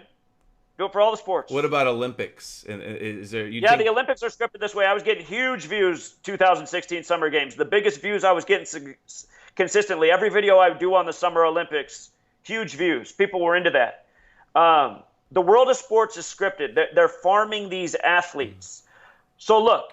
LeBron James last night against the Blazers. You can look at how many shots. These games are scripted from the final score to the box score. You played junior college basketball. You didn't play Division I. You didn't play in the NBA. These guys, most of them in the league, have fathers or parents that were in the world of entertainment or athletics. Nearly all of them. LeBron James is the son of Nate Thurmond. People don't know that, but it's obvious that he is. He played for the Cavs and Warriors. He died 27 days after LeBron scored 27 in Game 7, winning it on the real King James's birthday. Nate Thurmond had the number 42, retired for the Warriors and Cavs. The name LeBron James equals 42. Number stamped all over black history. The name Jackie's 42. We just saw the death of the black baseball player right after the World Series, after the Dodgers got worked 42 weeks after his birthday, and a whole lot more. Anyway. I've never heard this LeBron's dad thing, but... Man. They have the same hairline, the same head shape. They're born in the same hospital in Akron, Ohio. Steph Curry's born in that hospital as well. The name Steven means crown. It's all about the king. People don't get that with the Warriors and the Cavs. It's all about the king. The name Steven's crown. But the world of sports is a father-son league. I've been showing for years how Archie Manning will be synced up with significant games for Peyton and Eli Manning. And it happens again and again. Part of the reason that I knew that the Lakers would win last night is because Luke Walton is the son of Bill Walton. Luke Walton coaches the Lakers, His dad, Bill Walton, who played for the Lakers as well, won the only championship ever for the Blazers in the 76-77 season. From Luke Walton's birthday last night to the game, there's two ways to look at this. You can measure from the birthday to later. From Luke Walton's birthday to the game last night was 7 months and 6 days, or it was his 7th month and 7th day of his age, like how his father won it for the Blazers in the 76-77 season. The name Walton in gematria equals 77. The Blazers also beat the 76ers in the 76-77 season. When you pay attention, the numbers are in front of your face. But anyway, the bigger clue besides Luke Walton, the coach of the Lakers, who's nearly the same age as LeBron, the bigger clue was that LeBron was, okay, here's what you need to know. If you go back to the Gematria calculator where I was having you type in words, if you type in Holy Bible, you'll see that in the two reduction ciphers, the alphabetic order and the rules of numerology forwards and backwards, if you type in Holy Bible, it sums to 45, okay? King James had the Holy Bible come out in his name in the year 1611, the year he turned 45 years old. 45, right? If you type in Gutenberg, that's the first printed Bibles. If you type in Gutenberg, it's 45 forwards and backwards. Not two T's, one T in Gutenberg. Okay. Hey, let's read it. Looks like we have a bunch of super chat questions, so let's try to get through ahead, these. We've been ignoring them the whole. Sometimes I literally forget that super While you're doing that, I'll just say this out loud about LeBron's ritual. He was going to improve his team from 3-5 to 4-5. King James equals 35. The Lakers won 35 games last year, not by accident before they got King James. King James became a Freemason at age 35. These numbers are huge throughout LeBron's career. Last night, the Lakers picked up their 119th win all time against the Blazers. King James Bible equals 119. Again, Holy Bible's 45. LeBron becomes 4-5. The Lakers pick up their 119th win. The Lakers make 45 shots in doing so. That game was on the day leaving 58 days left in the year, a span of 58 days from LeBron's birthday. King James died at age 58. Again, Freemasonry's 58, Secret Society's 58, Rosicrucian's 58. These numbers are used again and again in rituals with LeBron. And I've educated about that for so long. It's how I can be so confident about certain games because I've just seen the pattern too many times doing this over the years.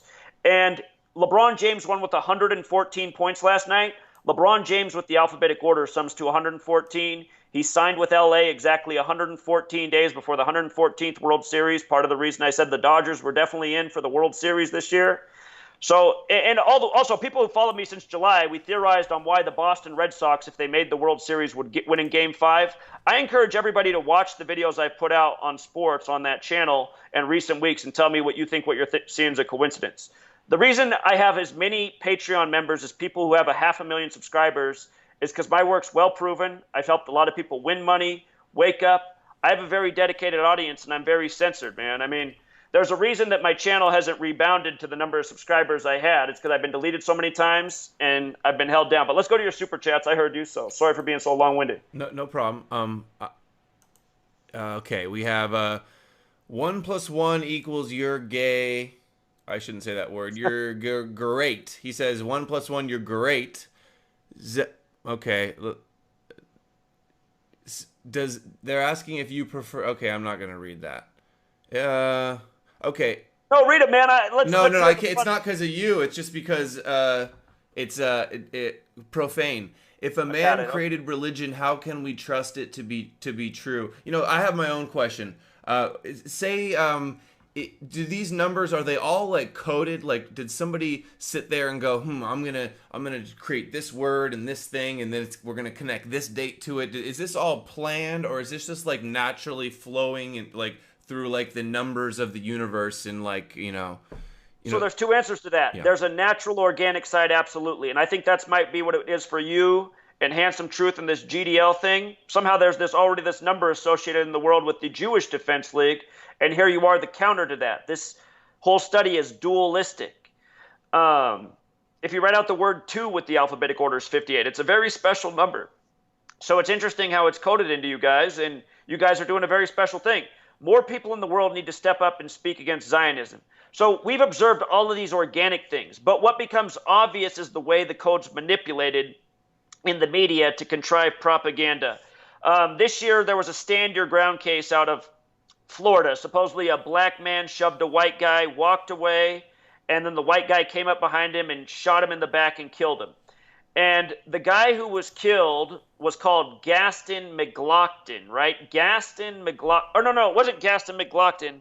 Gaston Glock is who established Glock handguns. The shooting of this McLaughlin in Florida, I can't remember his full name, but this shooting of McLaughlin was on the actual Gaston Glock's birthday. And if you look at the bizarre name of the man who was shot, whatever his name was, McLaughlin, the way they spelled it has the exact same gematria as stand your ground in multiple ciphers. When we were looking at the base 4 gematria calculator, if you type in words that have relationships, a lot of times they'll have overlap in multiple ciphers. Like witch and broom are the same in all 4 ciphers. Judge and gavel, the same in all 4 ciphers. Glory and power, the same in all 4 ciphers, plus a lot of other things.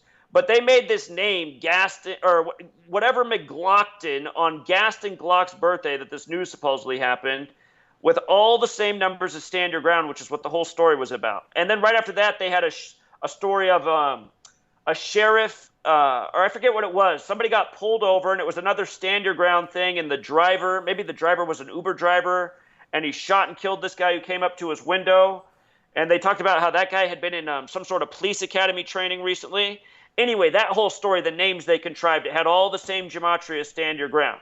And I don't know why I'm even going back months to make this point. That's a really good example to look at, probably is why that came to mind. But every single day when you know this code, you see how they contrive these names and they make these numbers and these stories match up. And again, gematria is this Jewish practice about coding numbers and words that have equal value and names that are words that are associated. It's in tribute to how God's supposed to operate. I mean, wouldn't you agree that the New World Order is trying to play God over the masses? Yes, I would. Are you aware of the headline? They think they're essentially like gods, the chosen ones, and we're subhuman. So here's something to think about. They're ruling the world with a lie. In Revelation, it names the synagogue of Satan the false Jews who lie. Think about the word lie in light of the word God. They're both 3-letter words, and they both sum to 26, this number that's associated with God, and here we are living in this world of lies. These are the things I first started to look at when gematria came across my plate. It's easy to decode 3-letter words. And okay, here, let's do a few, get through these super chats, because I got to read them or else people will stop sending them in. They say, Ryan says, this guy sounds like a delusional shill, laugh out loud. Ryan again says, this guy points out coincidences where none exist. You want to respond to that? You must get that a lot, that there's just like you're cherry picking connections and dismissing the stuff that doesn't match up. What's your response to that? I don't think so. Anyone who follows me and watches me do the real-time decodes, it's so redundant. We just look at a word and it's like, what do you know? Same numbers that we're always looking at. These are all from a guy named Ryan. So just to be clear, this one's from Ryan also. A lot of pro-Zachary shills in the chat, and he also says, he's talking to another chatter, Lycador, you have no videos. You just shared Europa Last Battle video that I agree with. Dokes says, just sent me some money on PayPal, GDL for life. Thank you, Dokes. Okay, somebody says, David Cole, Fred Luker. All right. I'm looking for a good question here.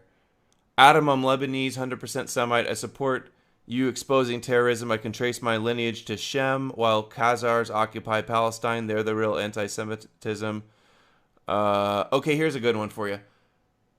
Have you heard of Joseph Atwill's book, Caesar's Messiah, which he says that the Caesars of Rome created Christianity and Jesus?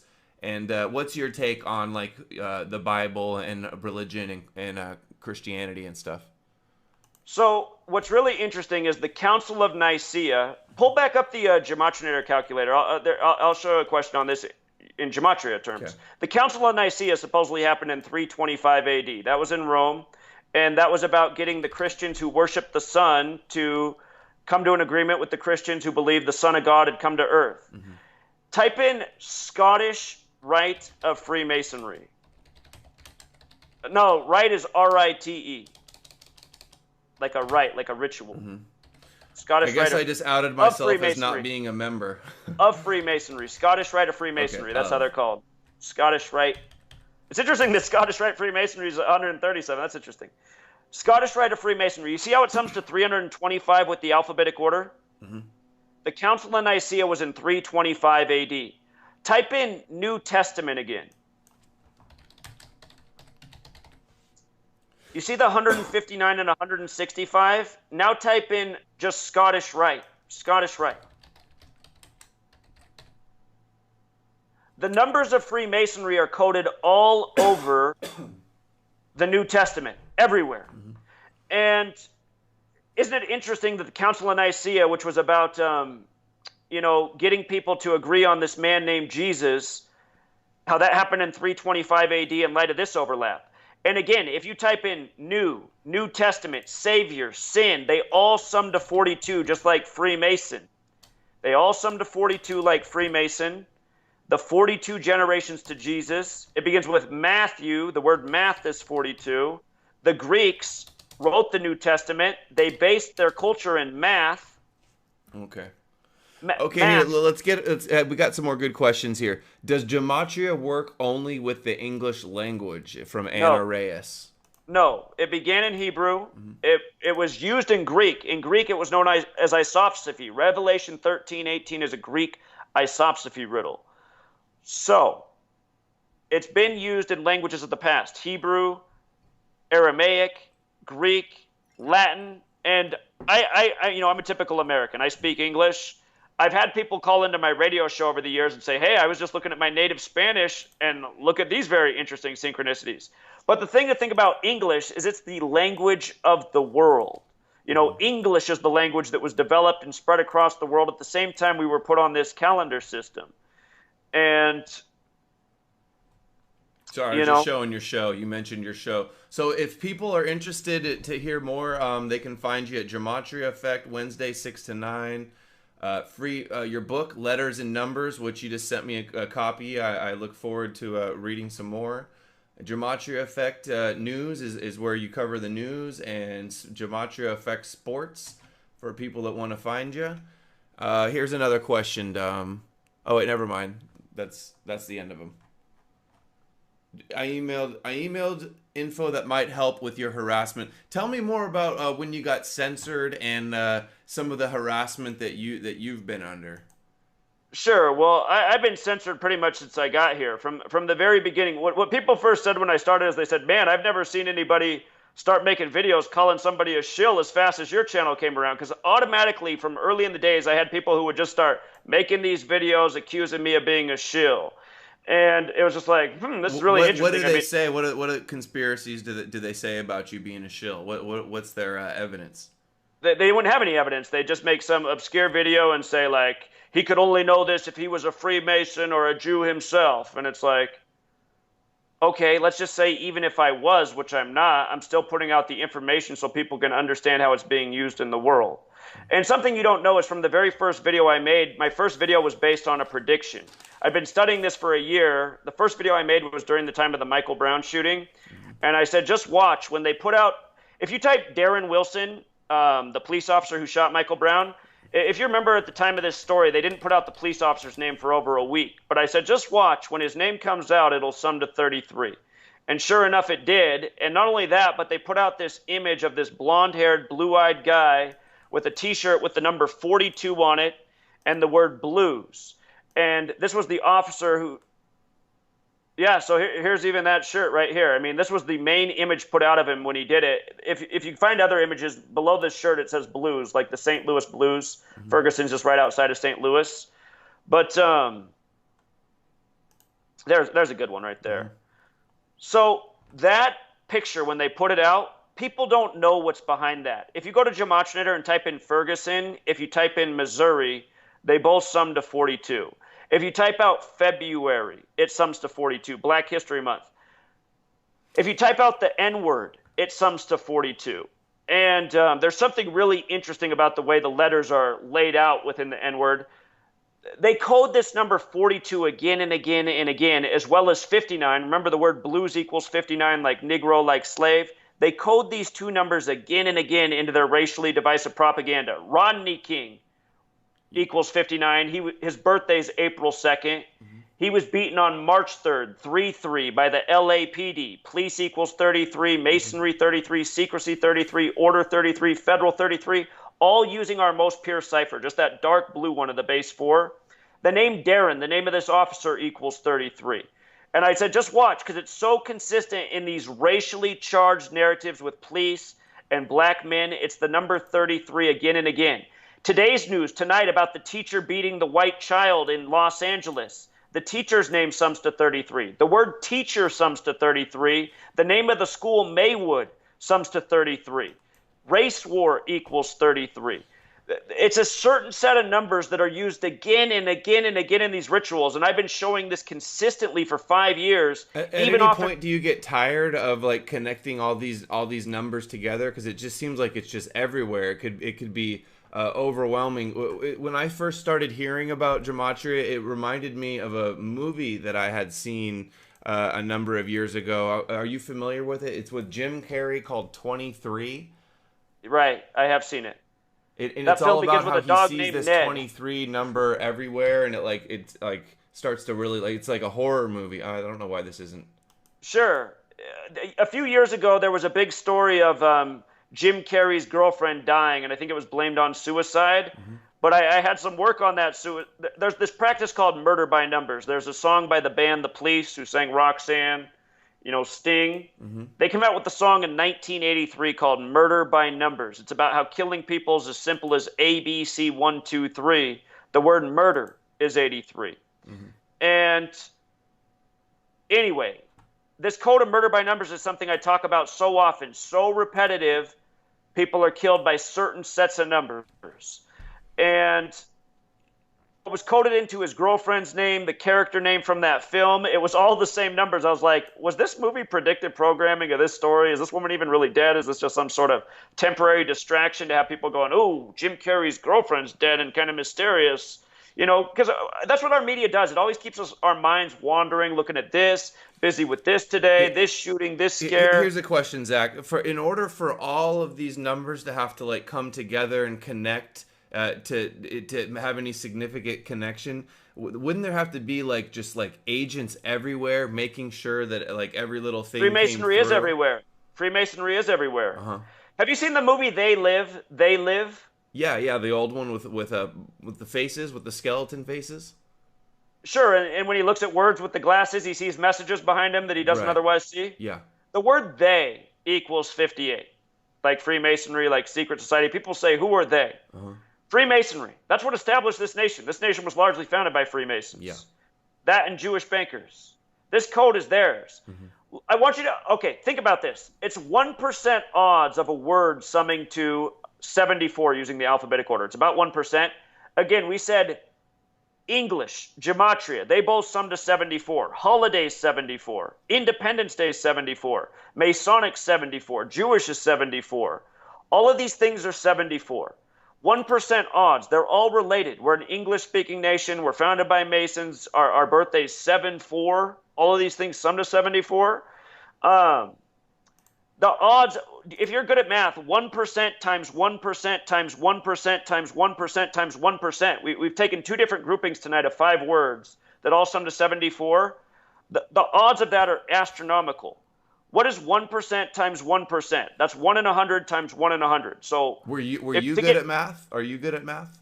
Yeah, I'm good at math. That's part of why I figured this out. Like super good, like genius level at math, like one of those human calculators that can. Well, I was like a human calculator. Can you do Rubik's cubes like a savant? You know what? I've never actually played with a Rubik's cube in my entire life. So couldn't tell you how I'm on with the Rubik's cube. I've never done it. Okay, cool. I've known people. Look at this, man. Let's just do some math real quick. Yeah. We have Jesus, cross, Messiah, gospel parables. There's another set of these 5 and 74. 1% times 1% is 1 in 100 times 1 in 100. That is what is 1 in 100 times 1 in 100? It's 1 in 10,000. Times 1 in 100 again is what? It's 1 in 10,000 times 100. So now you're getting to a really big number. Mm-hmm. Times 1 in 100 again is an even bigger number. Times 1 in 100 again is an even bigger number. So we're talking about astronomical odds for these things to just coincidentally line up. And are you understanding the point that I'm making? Yeah. The chances. It's kind of it reminds me, even though it's not the same, of people who argue evolution and natural selection. The odds of like a cell just naturally coming together, it's just like astronomical chances. Right. So it shows that there's a purpose. And then when you realize just all the other things that are related that have these numerical values, it becomes even more astronomical. And when you see how often these numbers are used in rituals, you go, okay, there's a method to their madness. They're doing this on purpose. Have you ever done this in your own life? Like tried to like come up with gematria news, like coding any of your things? Like, does it have a secret power to do it? I don't understand the benefit of them going through all the trouble to put their codes and everything. Okay, so it goes back to Hermeticism. Hermeticism's old world knowledge that predates the Bible. Hermeticism has 7 principles, and one of the principles is the principle of vibration, and it says that everything in this world, every shape, every symbol, every color, every number, it carries a vibration, and that vibration has an influence on our behavior. And if you open up a numerology book, per se, and it's one that introduces this concept of gematria using the alphabetic order and rules of numerology, that's what you'll find in numerology books that cover this topic. They'll say that if you decode your name, if you learn your birth numerology, you'll see how you have all of these connections to people in your world. It'll blow your mind. So once upon a time, I read that and I thought, could that really be true? I mean, it sounded like a load of BS to me. So I said, well, what would be the most meaningful thing I could do in my life? I said, how about I decode my mother, my father, myself? And what blew my mind is, okay, my dad's name, using that dark blue cipher, his full name sums to 89. My full name sums to 89. My mother's birthday is September 8th, which is written 8/9 in the majority of the world. And if you go to Google right now and you type, what's the coldest day ever recorded? If you just type that into Google right now, what's the coldest day ever recorded? It'll tell you that it was July 21st, 1983, and the record temperature was negative 89 Celsius. That's my birthday. What day do you think I was born? What did you just say? That was my birthday. Your birthday's July 21st? No, I'm just kidding. I was gonna say that's really. I know just trying to creep you out a little bit. Do you ever like get on a roll down the rabbit trail and they're just like, oh my god, that connects? Do you ever just like get creeped out by this, or is it just something? No, it never creeps me out. I just find it interesting. Tell me about when you call the ADL. I saw real quick a video of you calling into the ADL, and it seems like you do some like activism, calling into people and recording it. Tell me some stories about that. Sure. So I've done that for years. I'll just call, I've called the FBI multiple times. I'll call these politicians when they're invested in this phony baloney. I'll call things like the ADL. I'll call newspapers that write bogus articles. And I usually just introduce this topic to them in a logical way and say, pretty much what I'm trying to show people is, look, your government doesn't care at all about you. They don't want to get back to you. They don't want to take you seriously about any subject. And just one of many reasons why people need to wake up to what this government is. It's not here to represent us. And, so I'm trying to do many birds with one stone when I call these people. I'm trying to show people the futility of the government. Also, how to use this code and speak about it logically. I'm trying to influence people to make calls and call out these corrupt officials in our society. And like calling the ADL, the whole ADL is all coded out by some of their favorite numbers. Look, real quick, I don't know how long you want to go tonight, but I'd like to hear if you think this is coincidental. Theodor Herzl, the founder of Zionism, dropped dead July 3rd, 1904, and he dropped dead at age 44. And for years, I've been educating people about the word kill and 44. The word kill with the alphabetic order is 44. Other things that sum to 44, Theodor Herzl died at age 44, and he died 44 years before the establishment of Israel, the Zionist nation. Israel equals 44, Zion equals 44, Netanyahu equals 44. If you go to type in Netanyahu, you see how his name's 44 and 134? Do this for me. Hold on, I got one more. Oh, wait. I can tell you all about Alex Jones, man. I can tell you all about Alex Jones. InfoWars is 42. Alex is 42. He's born on the 42nd day of the year. What's wrong with me right now? The word war itself is 42. So is World War. The Holocaust began in 42. Alex Jones also sums to 33. If you use the rule on S, his name Alex Jones is also 42. I don't spell Zachary that way if you're trying to spell my name. You got to spell it with an H. What are you connected to? Give me the dirt on you on gematria. 66, the sign of the devil, -16. If you put in my full name, it's 89. 66 isn't the sign of the devil. I know, 666. Mankind's made on the sixth day. Mankind equals 66. Looks like you're clear too, right? None of the 68. Oh, 68's a real special number, man. But okay. When I started my YouTube account as Zachary K. Hubbard, it's because I'd been using that Google account for my email for years, and I just one day just got inspired to put up a video, and it got quite a bit of traction right away, so I just stayed with that as my account name. What year did you start on YouTube? 2014 on YouTube. 2014. That's when I started, July 2014, and so we just had our 4-year anniversary not too long ago. Okay, my first video that was allowed to stay up was in August of 2014. I can't remember what month I put up my first video, but it was deleted real fast. Okay, we got a couple more super chats, and yeah, let's close it out pretty soon. I like to keep these down less than 2 hours, or else people don't want to watch them. But hold on, you didn't answer the question real quick. Oh. So Zion's 44, Israel's 44, Netanyahu's 44. Can you put back up Netanyahu? I just want you to do this real quick. Theodore Herzl dies at age 44, 44 years before the establishment of the Zionist nation of Israel. If you go to Google right now and you type English to Hebrew, if you go to Google and type in English to Hebrew and type in Benjamin Netanyahu, watch, this will be really cool. I just want you to see this. Benjamin Netanyahu. So copy the Hebrew.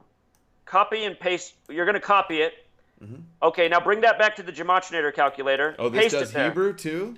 Yeah, paste that value there. So I'll show you how it works. Go up to ciphers. Go to satanic, ciphers. Right? No, not satanic. Go to foreign. Foreign. To the left. Foreign. Here we go. Foreign. At the bottom of that list. Greek. Type in Hebrew ordinal and Hebrew gematria. Hebrew ordinal is using the alphabetic order, and Hebrew gematria is their most common cipher. So scroll down now. Oh wait, go to Hebrew reduction.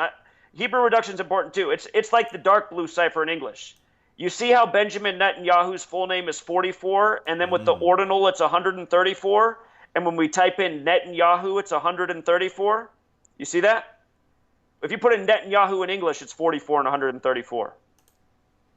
Yeah. That number... I'm pretty bad. I was okay at math in high school, but nowadays, like, I get one number in my head, and as soon as the next number comes in, the other number's lost right out the window, to be honest. I have a hard time following all of these connections. What do you eat for food? Oh, I eat high fats. I do intermittent fasting and just drink coffee all day until I get hungry around lunchtime. Well, that might not be the best diet for your mind. What diet do you suggest? Plant-based diet. No coffee. So, like, no meat? You're vegetarian or vegan? I eat some fish every now and then, but I mostly just eat vegetables. Pescatarian with some vegetables? Cool. There you go. You got the terminology. Yeah. But, dude, coffee will mess with your focus. Coffee's the drug of capitalism. Anyway, you want to do your super chats? Go ahead, man. It's the drug of YouTube obsession. Okay, thanks for sharing this, Zach and Adam. Thank you, Tom. The Council of Nicaea created the Trinity, the pagan doctrine from Catholic Church. That's Merry Christmas. Thank you. JR says, I'm curious how you arrived at 1%. If you're comparing a number across multiple ciphers, wouldn't the chances to match have to be higher than 1%? So he didn't listen carefully. I said just using the alphabetic order. Okay. He wasn't listening carefully. Just using the alphabetic order. Okay. And Anna Reyes says, sorry if you already answered this, but I'm watching intermittently. Can you use gematria to win the lottery? That's a good question. Is gematria in the lottery in these big what are they called? The big winners. Well, these big winners are scripted propaganda. that you can decipher by understanding this code. But I do have a buddy who's learned from me. Who I used to live up here in Seattle. I moved recently from Seattle, but my buddy who found my work, we became friends through my work. He reached out to me and wanted to meet in the community. He was a big gambler, so he was using my knowledge for that. But then he said that studying the numbers, he realized there was a pattern in Keno with the same numbers I bring up all the time. So he'll play Keno using those sets of numbers, and he wins pretty often. So I can't tell you because I haven't done the personal experiment, but he's probably watching right now. He follows most of my content. And, so the dealer that's dealing out on Keno is a part of this gematria matrix? Well, how does Keno work? Is it balls in the machine? No, I think it's like somebody with chips or something. I don't know. It's sad. I'm not a gambler. It's done over television? Oh, maybe it is over. If it's over television, then yeah, then it could be explained. I was thinking it was like a card game or some kind of a thing. I don't play the lottery. It's possible I'm saying the wrong lottery game right now, but I'm pretty sure it's Keno. He tells me all the time. He's like, yeah, do this. I'm pretty sure it's Keno, but I could be saying the wrong lottery game. I'm not a big lottery guy.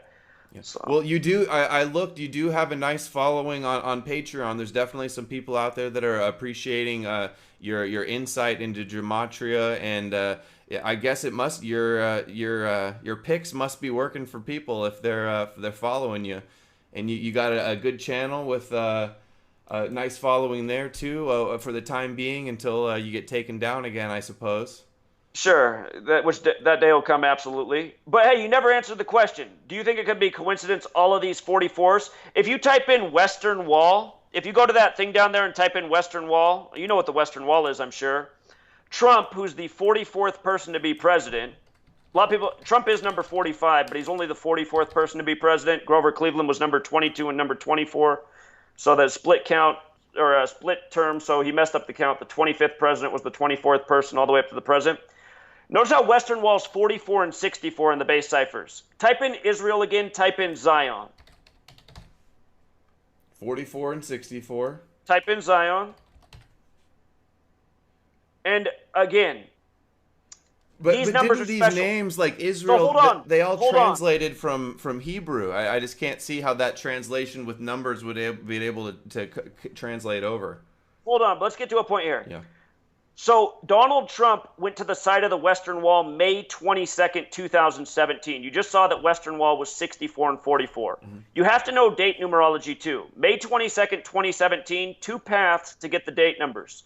5 plus 22 plus 20 plus 17. May 22nd, 2017. That equals 64. You can also skip the 20 part and just go 5 plus 22 plus 17, which is 44. This is the relevance of gematria. You see how every single day the date numerology is synced up with the word gematria. Trump wasn't at the Western Wall by accident on that date. These are big numbers and they're repetitive stories. Do a web search right now for Netanyahu 44 seconds of silence, United Nations. Just look at this story in light of what we just saw with Benjamin Netanyahu, 44 in Hebrew, his name 44. Check this out. Netanyahu's 44 seconds of silence. I remember this story like it was yesterday. It was the top news story that day that it happened because it was supposed to be supposedly like a threat to Obama, number 44. And by the way, Obama, number 44, 44 years after the Civil Rights Act. MLK killed on 4-4. Malcolm X killed on a date with 44 numerology. His assassin got 44 years in prison. In the cipher that Marty Leeds uses, African American is 44. So shout out to Marty Leeds, who disses my work. His cipher is relevant. I could teach you a lot about the relevance of his cipher, but you'll never see the greater relevance of his cipher without knowing the base ciphers, which we talked about tonight. When you follow this code of numbers and you know what the meanings are behind the words, you realize this stuff's not an accident. And I can't tell you how many more Netanyahu stories between this one up to the present have been around the number 44. Look, Netanyahu summed to 44 and 134 in Hebrew and in English. I don't know if you kept that straight, but that's what it was. You remember that two numbers were the same in Hebrew and two in English, right? Mm-hmm. Yeah. 134, big number. Tisha B'Av with the English alphabet sums to 134. That's to remember the destruction of the two temples. 9th of Av, which is the English way of saying Tisha B'Av, sums to 134. Make America Great Again sums to 134. The name Jared Kushner is 134. The name Melania is 134. Donald Trump, backed by Sheldon Adelson, big Zionist agenda. You got Trump on the coin with a third temple. And again, for years, even before all this stuff happened, I said that the Trump-Pence ticket is a mocking from Revelation about the end times, the great catastrophe coming in the world. Their agenda is to further divide us, to bring on this war with the Middle East, dividing East and West, the next great war, the next needless war. They're moving us in that direction. They're doing it all ritualistically by a code, by the same repetitive numbers. You learn the code. You see how they do this stuff every step of the way. When I just asked you about Theodore Herzl, his name equals 73, by the way, like sacrifice. He died July 3rd as a sacrifice for the Zionist agenda, with the planned state of Zion, Israel, being established 44 years later. These people are planned out centuries in advance. It's why 9/11, it was drafted in a document called the Project for a New American Century years before it happened, calling for this new Pearl Harbor to catapult this agenda of wars in the Middle East, more surveillance here at home, everything that's happened. Project for a New American Century. That happened at the beginning of the century. We're living out a scripted agenda. It's divisive. It's hate-filled. It's based in war, militarism, banking. I just want to stop you. You were talking about the foundation of Israel. I just heard recently Christopher John Burkus has a new book called Premonitions of the Holocaust, and he was saying that there's some gematria connection to the year 1948. Is that something you've heard of? Sure, 1948. So look, the synagogue of Satan equals 223. That's the 48th prime number. The synagogue of Satan is the name for the false Jews. They established their nation in 48, not by accident. Freemason equals 48 in Hebrew and in English. Illuminati sums to 48. And again, Freemasonry is the pursuit of light. Illuminati means in the light. Think about Hollywood with all of its Illuminati symbolism. Hollywood's 48. Very special number. And it was a big number in the election of Trump, too. It's too much to cover, man. I think that the bad thing I've done tonight is we've just skipped around a lot. We haven't been able to just like flow with a topic. Like in the beginning, I wanted to just tell you more about 9/11 before we got into numbers. I'm sorry. I know I had a lot of questions. It's all good, man. But it sounds like your attitude overwhelmingly is that this stuff is coincidental, and I find that disappointing because... No, you want to hear... I'll tell you my take on it.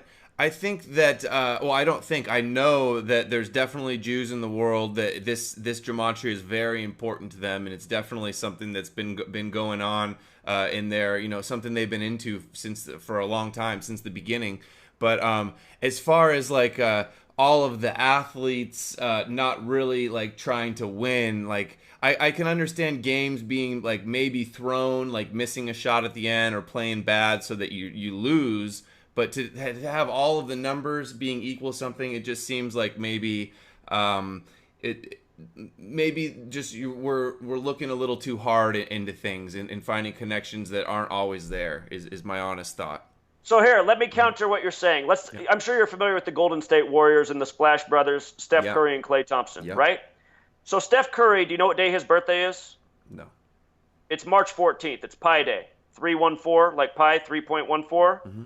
Pi Day celebration began the year he was born, in 88. And March 14th, his birthday, is the 73rd day of the year. Type in the word number. Type in the word number.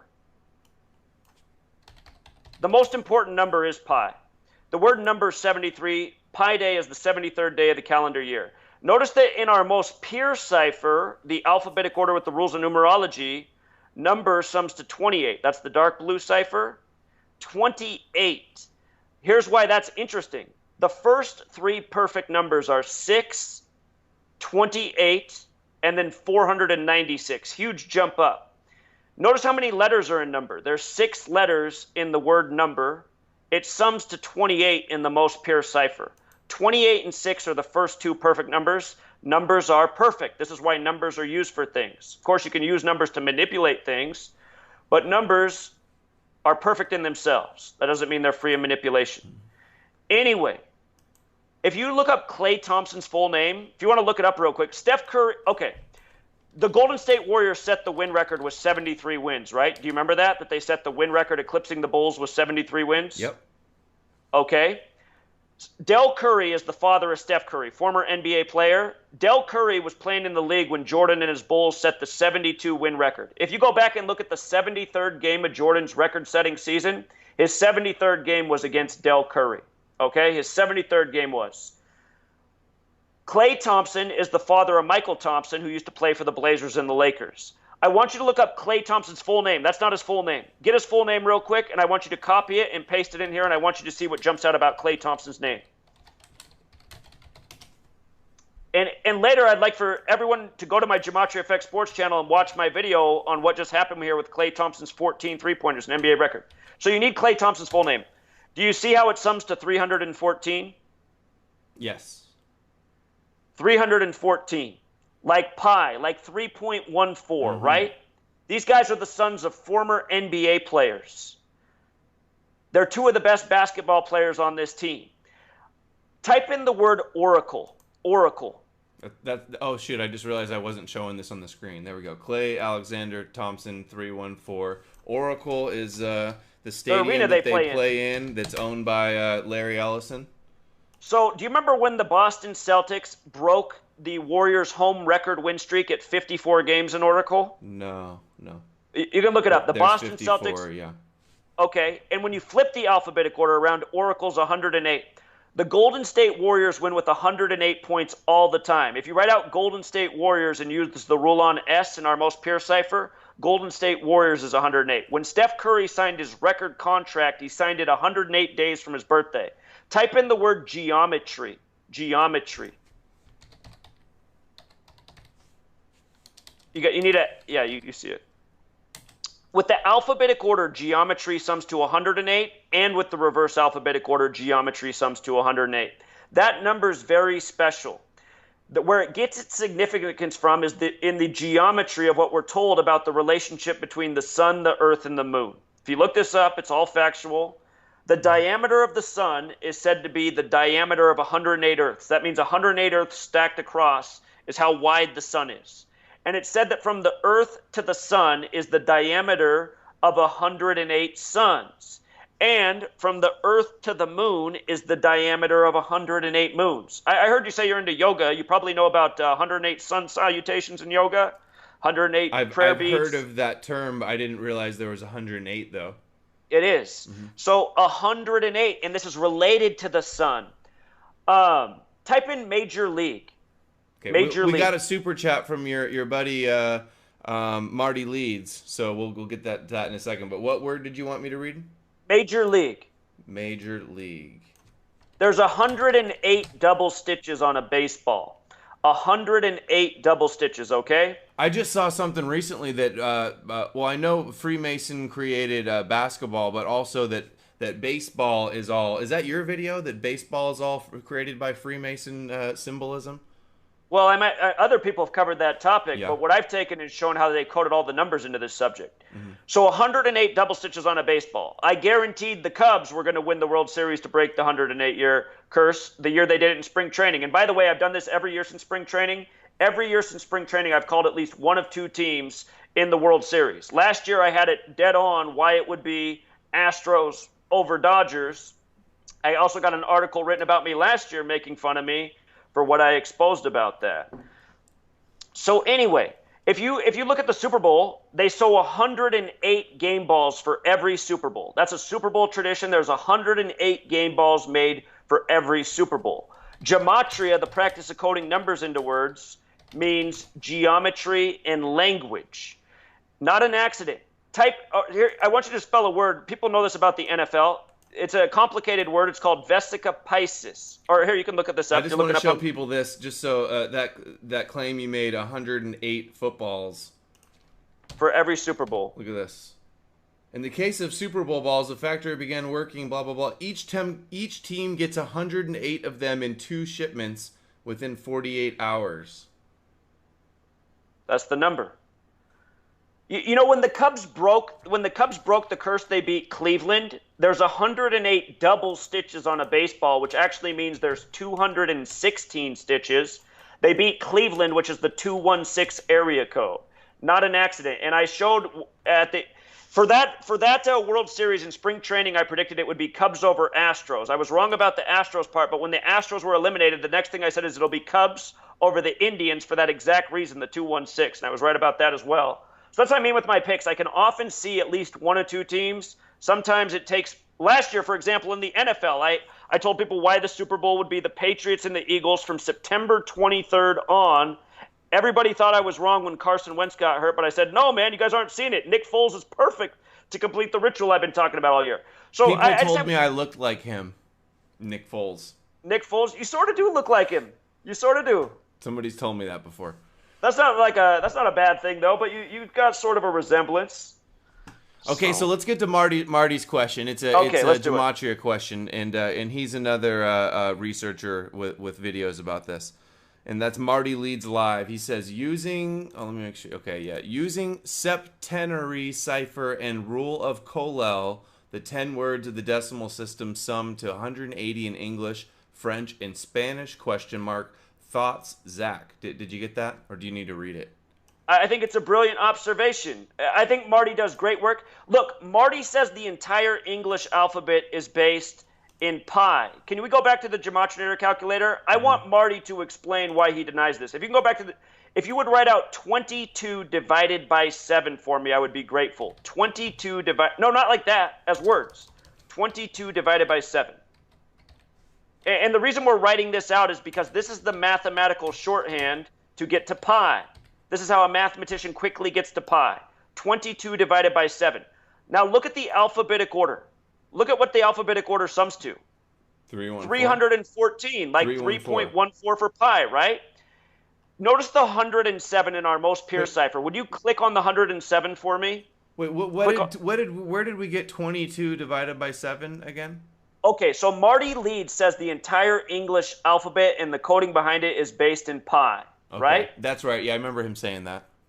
So Marty says that this cipher with the alphabetic order is not a real cipher, which is just a completely logical cipher. It's a cipher that's used in Hebrew, it's used in Greek, it's used in Latin, so why wouldn't it be used in English? I completely agree with Marty Leeds that the English alphabet is based on pi. There's so many tributes to pi and mathematics and geometry. I mean, we've been talking about it tonight in sections. The beginning of the Bible, New Testament, math, Matthew. So look at this. Write out 360. Just write 360, like the degrees in a circle. I feel like I'm writing checks. Well, I never spell out words. 360. There we go. You see the 227? 227, yeah. 22 divided by 7 is pi. Oh. So it's like, and what else is a trip is the 88 there in the base cipher is interesting because they began celebrating Pi Day in the year 88. And if you think about what 88 is, it's 4 circles, right? It's 4 circles. They time travel at 88 miles per hour and back to the future. And what's interesting about that is if you take 4 circles and you measure the degrees in each circle, that's 4 times 360. So you have 1,440 degrees of circles, like how you have 1,440 minutes each day of the year. This is what I don't understand about Marty. He wants to say that these ciphers are just straight up bunk. He's been following me since I just knew the alphabet, the green and the blue cipher, which is what I taught for years, because that's what I knew. And I would just show things like that. And I even posted on Marty's site. I said, hey, man, I like what you're doing over here. Great work. What do you think about this? How come you're not covering this? And next thing I know, Marty Leeds is taking stabs at me. And he challenges me to a debate. And I say, hey, I'd love to debate you, man. Let's do it. Just tell me when and where. And then he says, oh, never mind. I don't want to debate you. So it's like, why, Marty? Send me some shekels, Marty, if you want to respond. And I'll read the super chat. Marty lives in a treehouse, people, and he can only count to 7. So go easy on him. But I still think Marty Leeds is all right. I still think you're all right out there, Marty. I like that you teach the gematria. I just don't know why you're denying the 2 ciphers that are shared in books that are older than both of us. Are there many other people on YouTube covering gematria? Well, I'll tell you what. Nobody was. Okay, wait a minute. Marty was here before me, but Marty was only teaching this septenary cipher. can we do a favor? I want to do a shout out to Marty real quick. He has been here longer than me. I wasn't aware of Marty when I started this research, but people said, hey, you should check out Marty Leeds. He's doing something similar to you, which got me excited. I thought me and Marty were going to be best friends. Marty's hated my guts from day one. And, I just don't get it. People said, is he a shill because 33 is at the end of his name? I said, I don't know. All I don't understand is why this guy hates on me so much. But hold on, I got to do this shout out to Marty. Can you do one more decode with me tonight? And then Sure. I'd just love to hear you say if it's a coincidence. And this can be the last decode. We probably have people's heads spinning with here's numbers. the finale, guys. This is the closer. Okay. So for people, will you refresh the screen so we get rid of the Hebrew ciphers? People who are here, they might think those are like extra ciphers and be confused. Yep. All right, so that's what we want. We want our base ciphers. I want you to type in the letters DC. DC. You see the 47? Mm-hmm. I want you to type in government. You see the 47? There's a lot of numbers up there that matter, man. There's a lot. I could tell you about why all 4 of those numbers matter, but we're just looking at 47. Tell me there's something bad here, please. I see things, but man, look, I always tell my followers, don't discredit anybody because of their name gematria. Look, I've shown for years how the media uses certain numbers and the same things over and over and over. That's how we know that they're coding these numbers for certain reasons. I can't base anything on somebody's name off one thing. I like GDL, Handsome Truth, you guys all equaling 58. I thought, that could just be an organic coincidence. But then when you had that shopkeeper with the 58-year-old, I was like, okay, now I'm not sure what's going on here. But hold on, we're coming back to the 47 thing. DC's 47, government's 47. Type in authority for me. Authority. Authority. Perfect. Type in White House. See the 47, everybody, the 47. White House, 47. Type in president. See the 47. And there's a lot of numbers that are repeating on the screen, but we're just looking at the 47s. I could tell you things about POTUS, but that's another conversation. Type in Republican. 47. Type in Whig. Hold on, Lincoln. Democrat. Democrat's 47. It is 47. Yep. Type in Whig. Okay. How do you spell that? Wig. W-I-G-G? No. Whig Party. W-H-I-G. If you don't know this in history, 47. Abraham Lincoln took the Whig Party to the Republican Party, and he gave that speech 7 years ago. The cornerstone for Washington, D.C. was laid on a date with 47 numerology. If you look up the Freemason logo, the capital G with the compass and the square, the compass is set at 47 degrees, and the circle beneath the 47-degree angle is called the pole star. Type in pole star. Pole star. Okay, P-O-L-E-S-T-A-R? Pole star, 47, right beneath the 47-degree angle. That's what it's called on the Freemason compass, the circle beneath the 47-degree angle. Type in the word foundation. Foundation. The 47 degrees on the Freemason compass is set in tribute to the 47th problem of Euclid, the Greek mathematician, about how to establish a perfectly square foundation for a structure.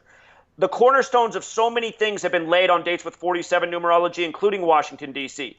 Modern Freemasonry began June 24th, 1717.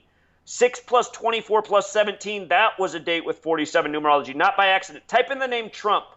Type in the name Trump. Okay, I think we ought to close down the gematria. People are going to be overwhelmed. Hold on. Trump was in the 47-story Midtown Hilton Hotel the night of the election. One last thing for me. Last one's here. Type in Ivanka Trump, and then type in Lisa Simpson after that. So enter Ivanka Trump, then get rid of it. No, not all together. Okay. We want Ivanka Trump. Hit enter. Hit enter. Yep. Now delete that and type Lisa Simpson and hit enter. But what do they have to do with each other? I'm going to show you. Lisa, make sure you get it right. You're missing an S. Simpson. Sorry, there we go. Simpson. Hit enter. 47. Now scroll down. Scroll down. No, scroll down. Their names are the same in all 4 ciphers. Now here's what they have to do with each other.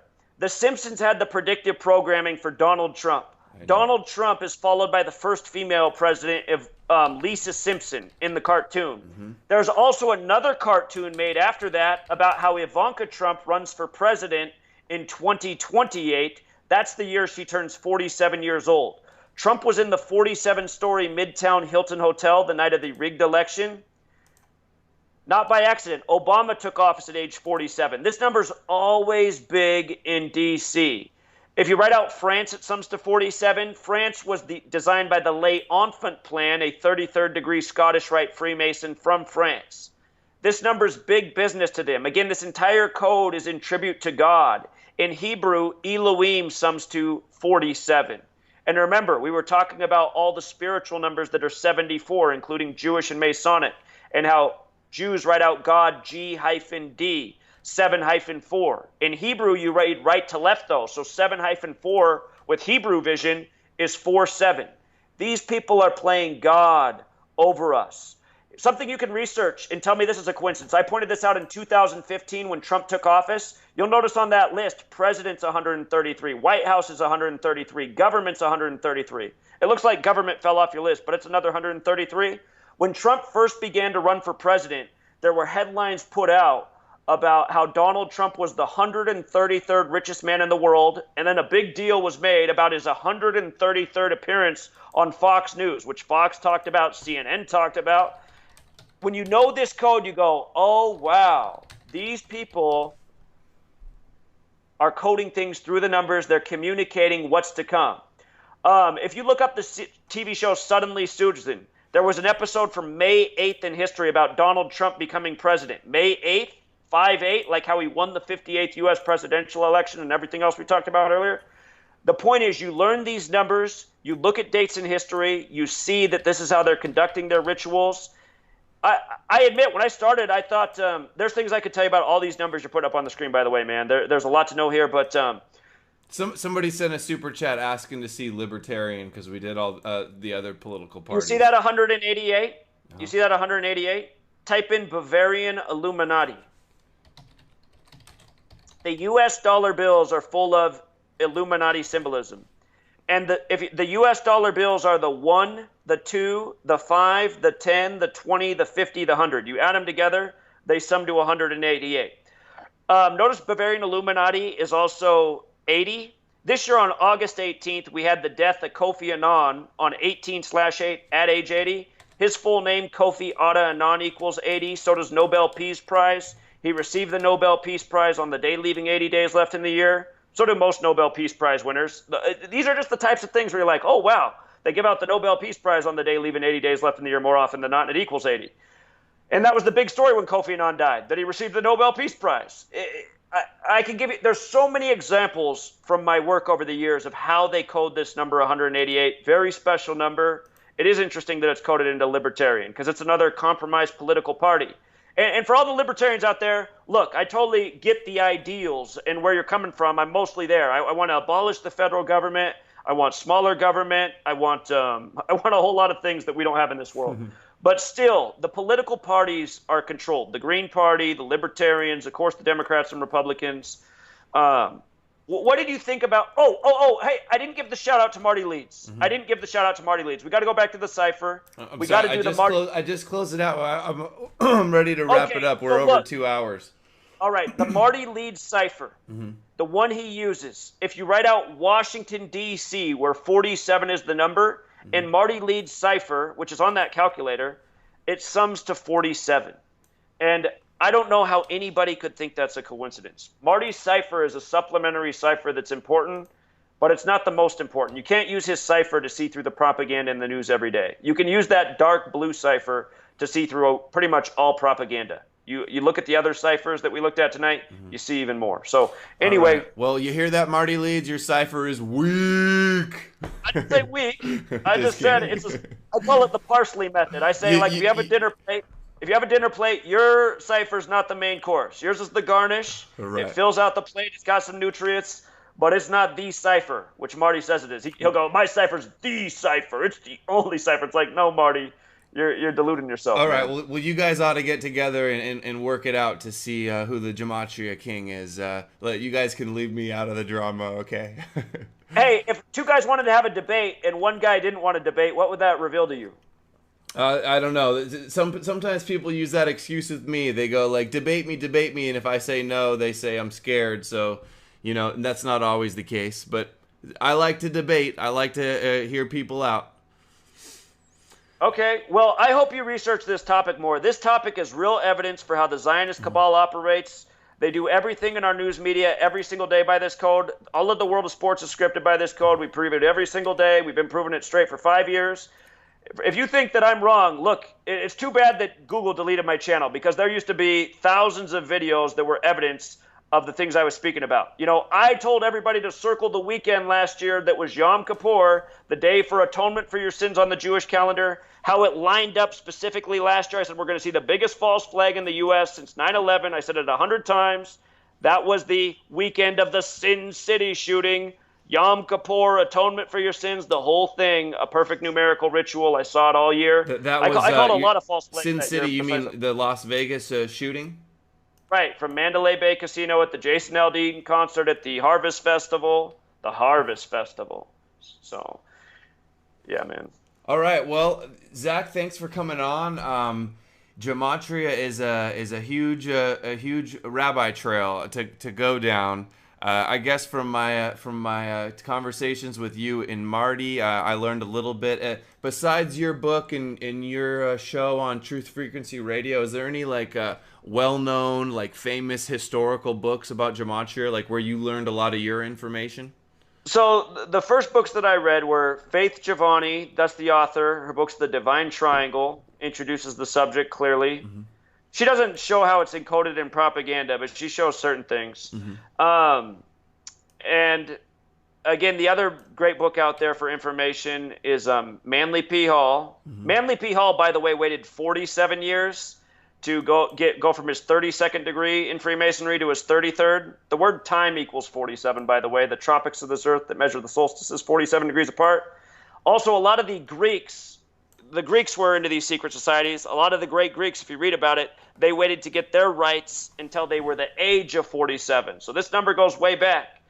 4 and 7, special numbers. The fourth book of the Bible's Numbers. God creates the world in 7 days. 7's the fourth prime. The divisors of 4 sum to 7. 4 represents foundation. 7 represents divine completion. There's a reason. And again, this nation's birthday is written 4/7 in the majority of the world, like 47. Again, 47 means foundation. Mm-hmm. You flip it around, 74, holiday and Independence Day are 74.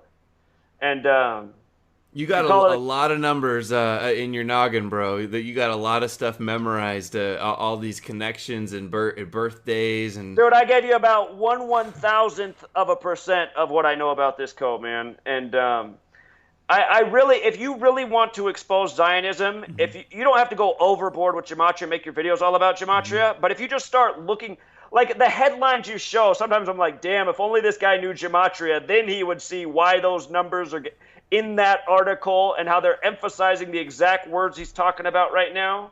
I showed a lot of headlines in my Kushner is Jared Kushner, the Jewish Messiah video. I was showing a bunch of headlines all making it seem like he's powerful and almost like he's messianic. So with the meaning of the words, though, I saw the connections. But yeah, I guess if I'm starting to throw every word I see into a Gematria calculator, it really could.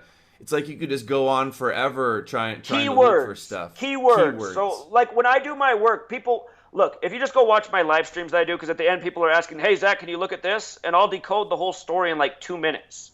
I'll say, look at that. There's that number again. There's that number again. It's just the same repetitive stuff. Somebody's murdered. It's this set of numbers. There's a shooting. It's this set of numbers. It's really repetitive, man. And it doesn't mm-hmm. take that long to recognize the significant numbers that are mm-hmm. used repetitiously. It's mind-blowing once you realize it. So, again, it's not that hard of a code to learn. You could have learned it as a second grader as soon as you knew the alphabetic order and how to begin to spell words and add numbers. I did learn it as a kid. They had those little, I didn't learn it, but I remember the girls, they'd create this little paper things, and they'd be like, your name is Adam. That's A. 1, 2, 3, and they'd kind of count the numbers. People maybe have heard of those. When I was younger, they did that anyway. Oh, what is it? The Chinese fortune box? Yeah, it's out of paper, funny. Some origami thing, and it folds. I forgot about those, man. That was all about elementary school. Right. Since we mentioned in the Gematria, HT, Handsome Truth matches up, I want to just give a quick shout out that his last channel was taken down again, so he's moved on to HT12 now. So if anybody's missing HT11, you can assume. So what did you do with all your names? Like, what was your original YouTube name? I just use. So forever I was just doing Zachary K. Hubbard. They delete me and I just make a brand new Zachary K. Hubbard. And then after like the 12th time I was deleted, I was like, all right, fine. I'm Zachary K. Hubbard 13. I'm Zachary K. Hubbard 14. I'm Zachary K. Hubbard 15. And then after the last time they deleted me, they had some new policy where I needed a number that I hadn't used so many times and I couldn't make an account anymore. And so I was done for. But then I moved and I got a new IP and a new phone number and...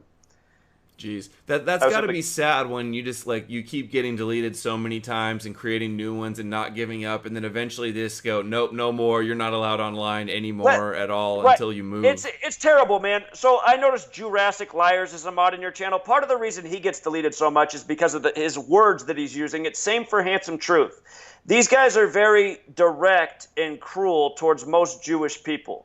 And I would say that's not really a good way to roll. I mean, it's obviously that we're fighting a Jewish Zionist agenda that needs to be exposed. Absolutely true. But that doesn't mean it's every single Jew. Like, I hear Handsome Truth. I like Handsome Truth. I think he's a funny guy.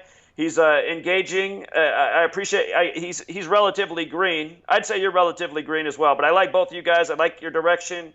I'm sure you guys are going to get better with more research. But Handsome Truth, I mean, he spews too much hatred for Jews. It's not every single Jew that's the enemy. There's Jews. I wouldn't say it's hatred. Maybe a little over stereotyping and a little more inflammatory. I was watching his live stream the other night. He's like, "Oh, I hate every Jew. I don't want Bob Marley to be a Jew." It's like, dude, don't say that, man. You don't hate every Jew. You don't know every Jew in the world. Yeah, I've never heard him say he hates every Jew. Were you watching when he discovered Bob Marley was Jewish? I don't watch all of his videos, but he hasn't said that in front of me. Well, he did just say that, man. I was just watching. I was just thinking, oh, dude, don't say that. That's going to get you in trouble. And you probably don't. If he does say that, he knows that I disagree with that kind of language and that kind of thinking. And I agree that. But anyway, man, let's not get down this rabbit hole. Let's close it up. 2 hours and 15. Look, his channels will stay up if he's more careful with his speech. I agree. Yeah. He also, in that thing, he ended up. I commented and he started talking to me in that live stream, and it probably went on for about 10 minutes. And he's like, "Dude, I can't trust you because I saw some video that said you're a Jew." And I was like, "Yeah, by some guy who hides behind the camera and whose name and face you don't know and who's slandering me like the many other shills that did." So, I mean... Well, there's a million videos saying he's a secret Jew, too. Everybody says I'm... they come at us with every single accusation they can throw at the wall and see what sticks. Think about that. That's the number one thing they can do to take us down, to say that we're what we're trying to expose. I know. And it's about mass confusion, but apparently it's the worst insult for a truth speaker that they're part of that claim. So. They're trying to undermine our credibility with our support base is what it is. Right. Anyway, so all right, Zach, thanks for coming on and talking to my audience. If people want to find you, I showed everything a bunch of times on the screen. Gematria Effect on Truth Frequency Radio, Gematria Effect on YouTube. Letters and Numbers is the book. We're gonna close it out, guys. Thanks everyone for watching. I'm Adam Green with No More News. Our guest tonight, Zachary K. Hubbard. Everyone have any last word? Quick goodbye. Just thanks, everybody. Appreciate everybody who listens and takes the time to consider and just doesn't dismiss. If you follow what everyone should do is go read the reviews of my book. You'll see the reviews there. It's at Etsy. The reviews, there's 100 reviews. Tons of people who are new to the work, and they're like, I didn't realize how mind-blowing this was going to be. I didn't realize how solid the evidence would be. Anyone who reads my book, I would laugh if they even tried to discredit a word. And I think you'll find yourself in that camp, Adam, if you read the book I sent you, man. So. Well, I'll definitely look into it some more, and even if I don't believe every single connection out there is a relevant and significant connection, for sure I'm never gonna say that the Jews don't believe in gematria and it's not important to them and it's not a real thing. So this gives you the evidence of how they operate for centuries. That's the importance of this language. It's evidence to supplement what we already know. Right. And trust me, Adam, here's what you don't realize. I've been speaking out against Zionism for a long time, way before I had a YouTube channel. And what most people will do in this world is they're programmed. So if they hear you say anything that questions Israel, the Holocaust, what's going on in the media, there's a label for you. You're a conspiracy theorist. You're an anti-Semite.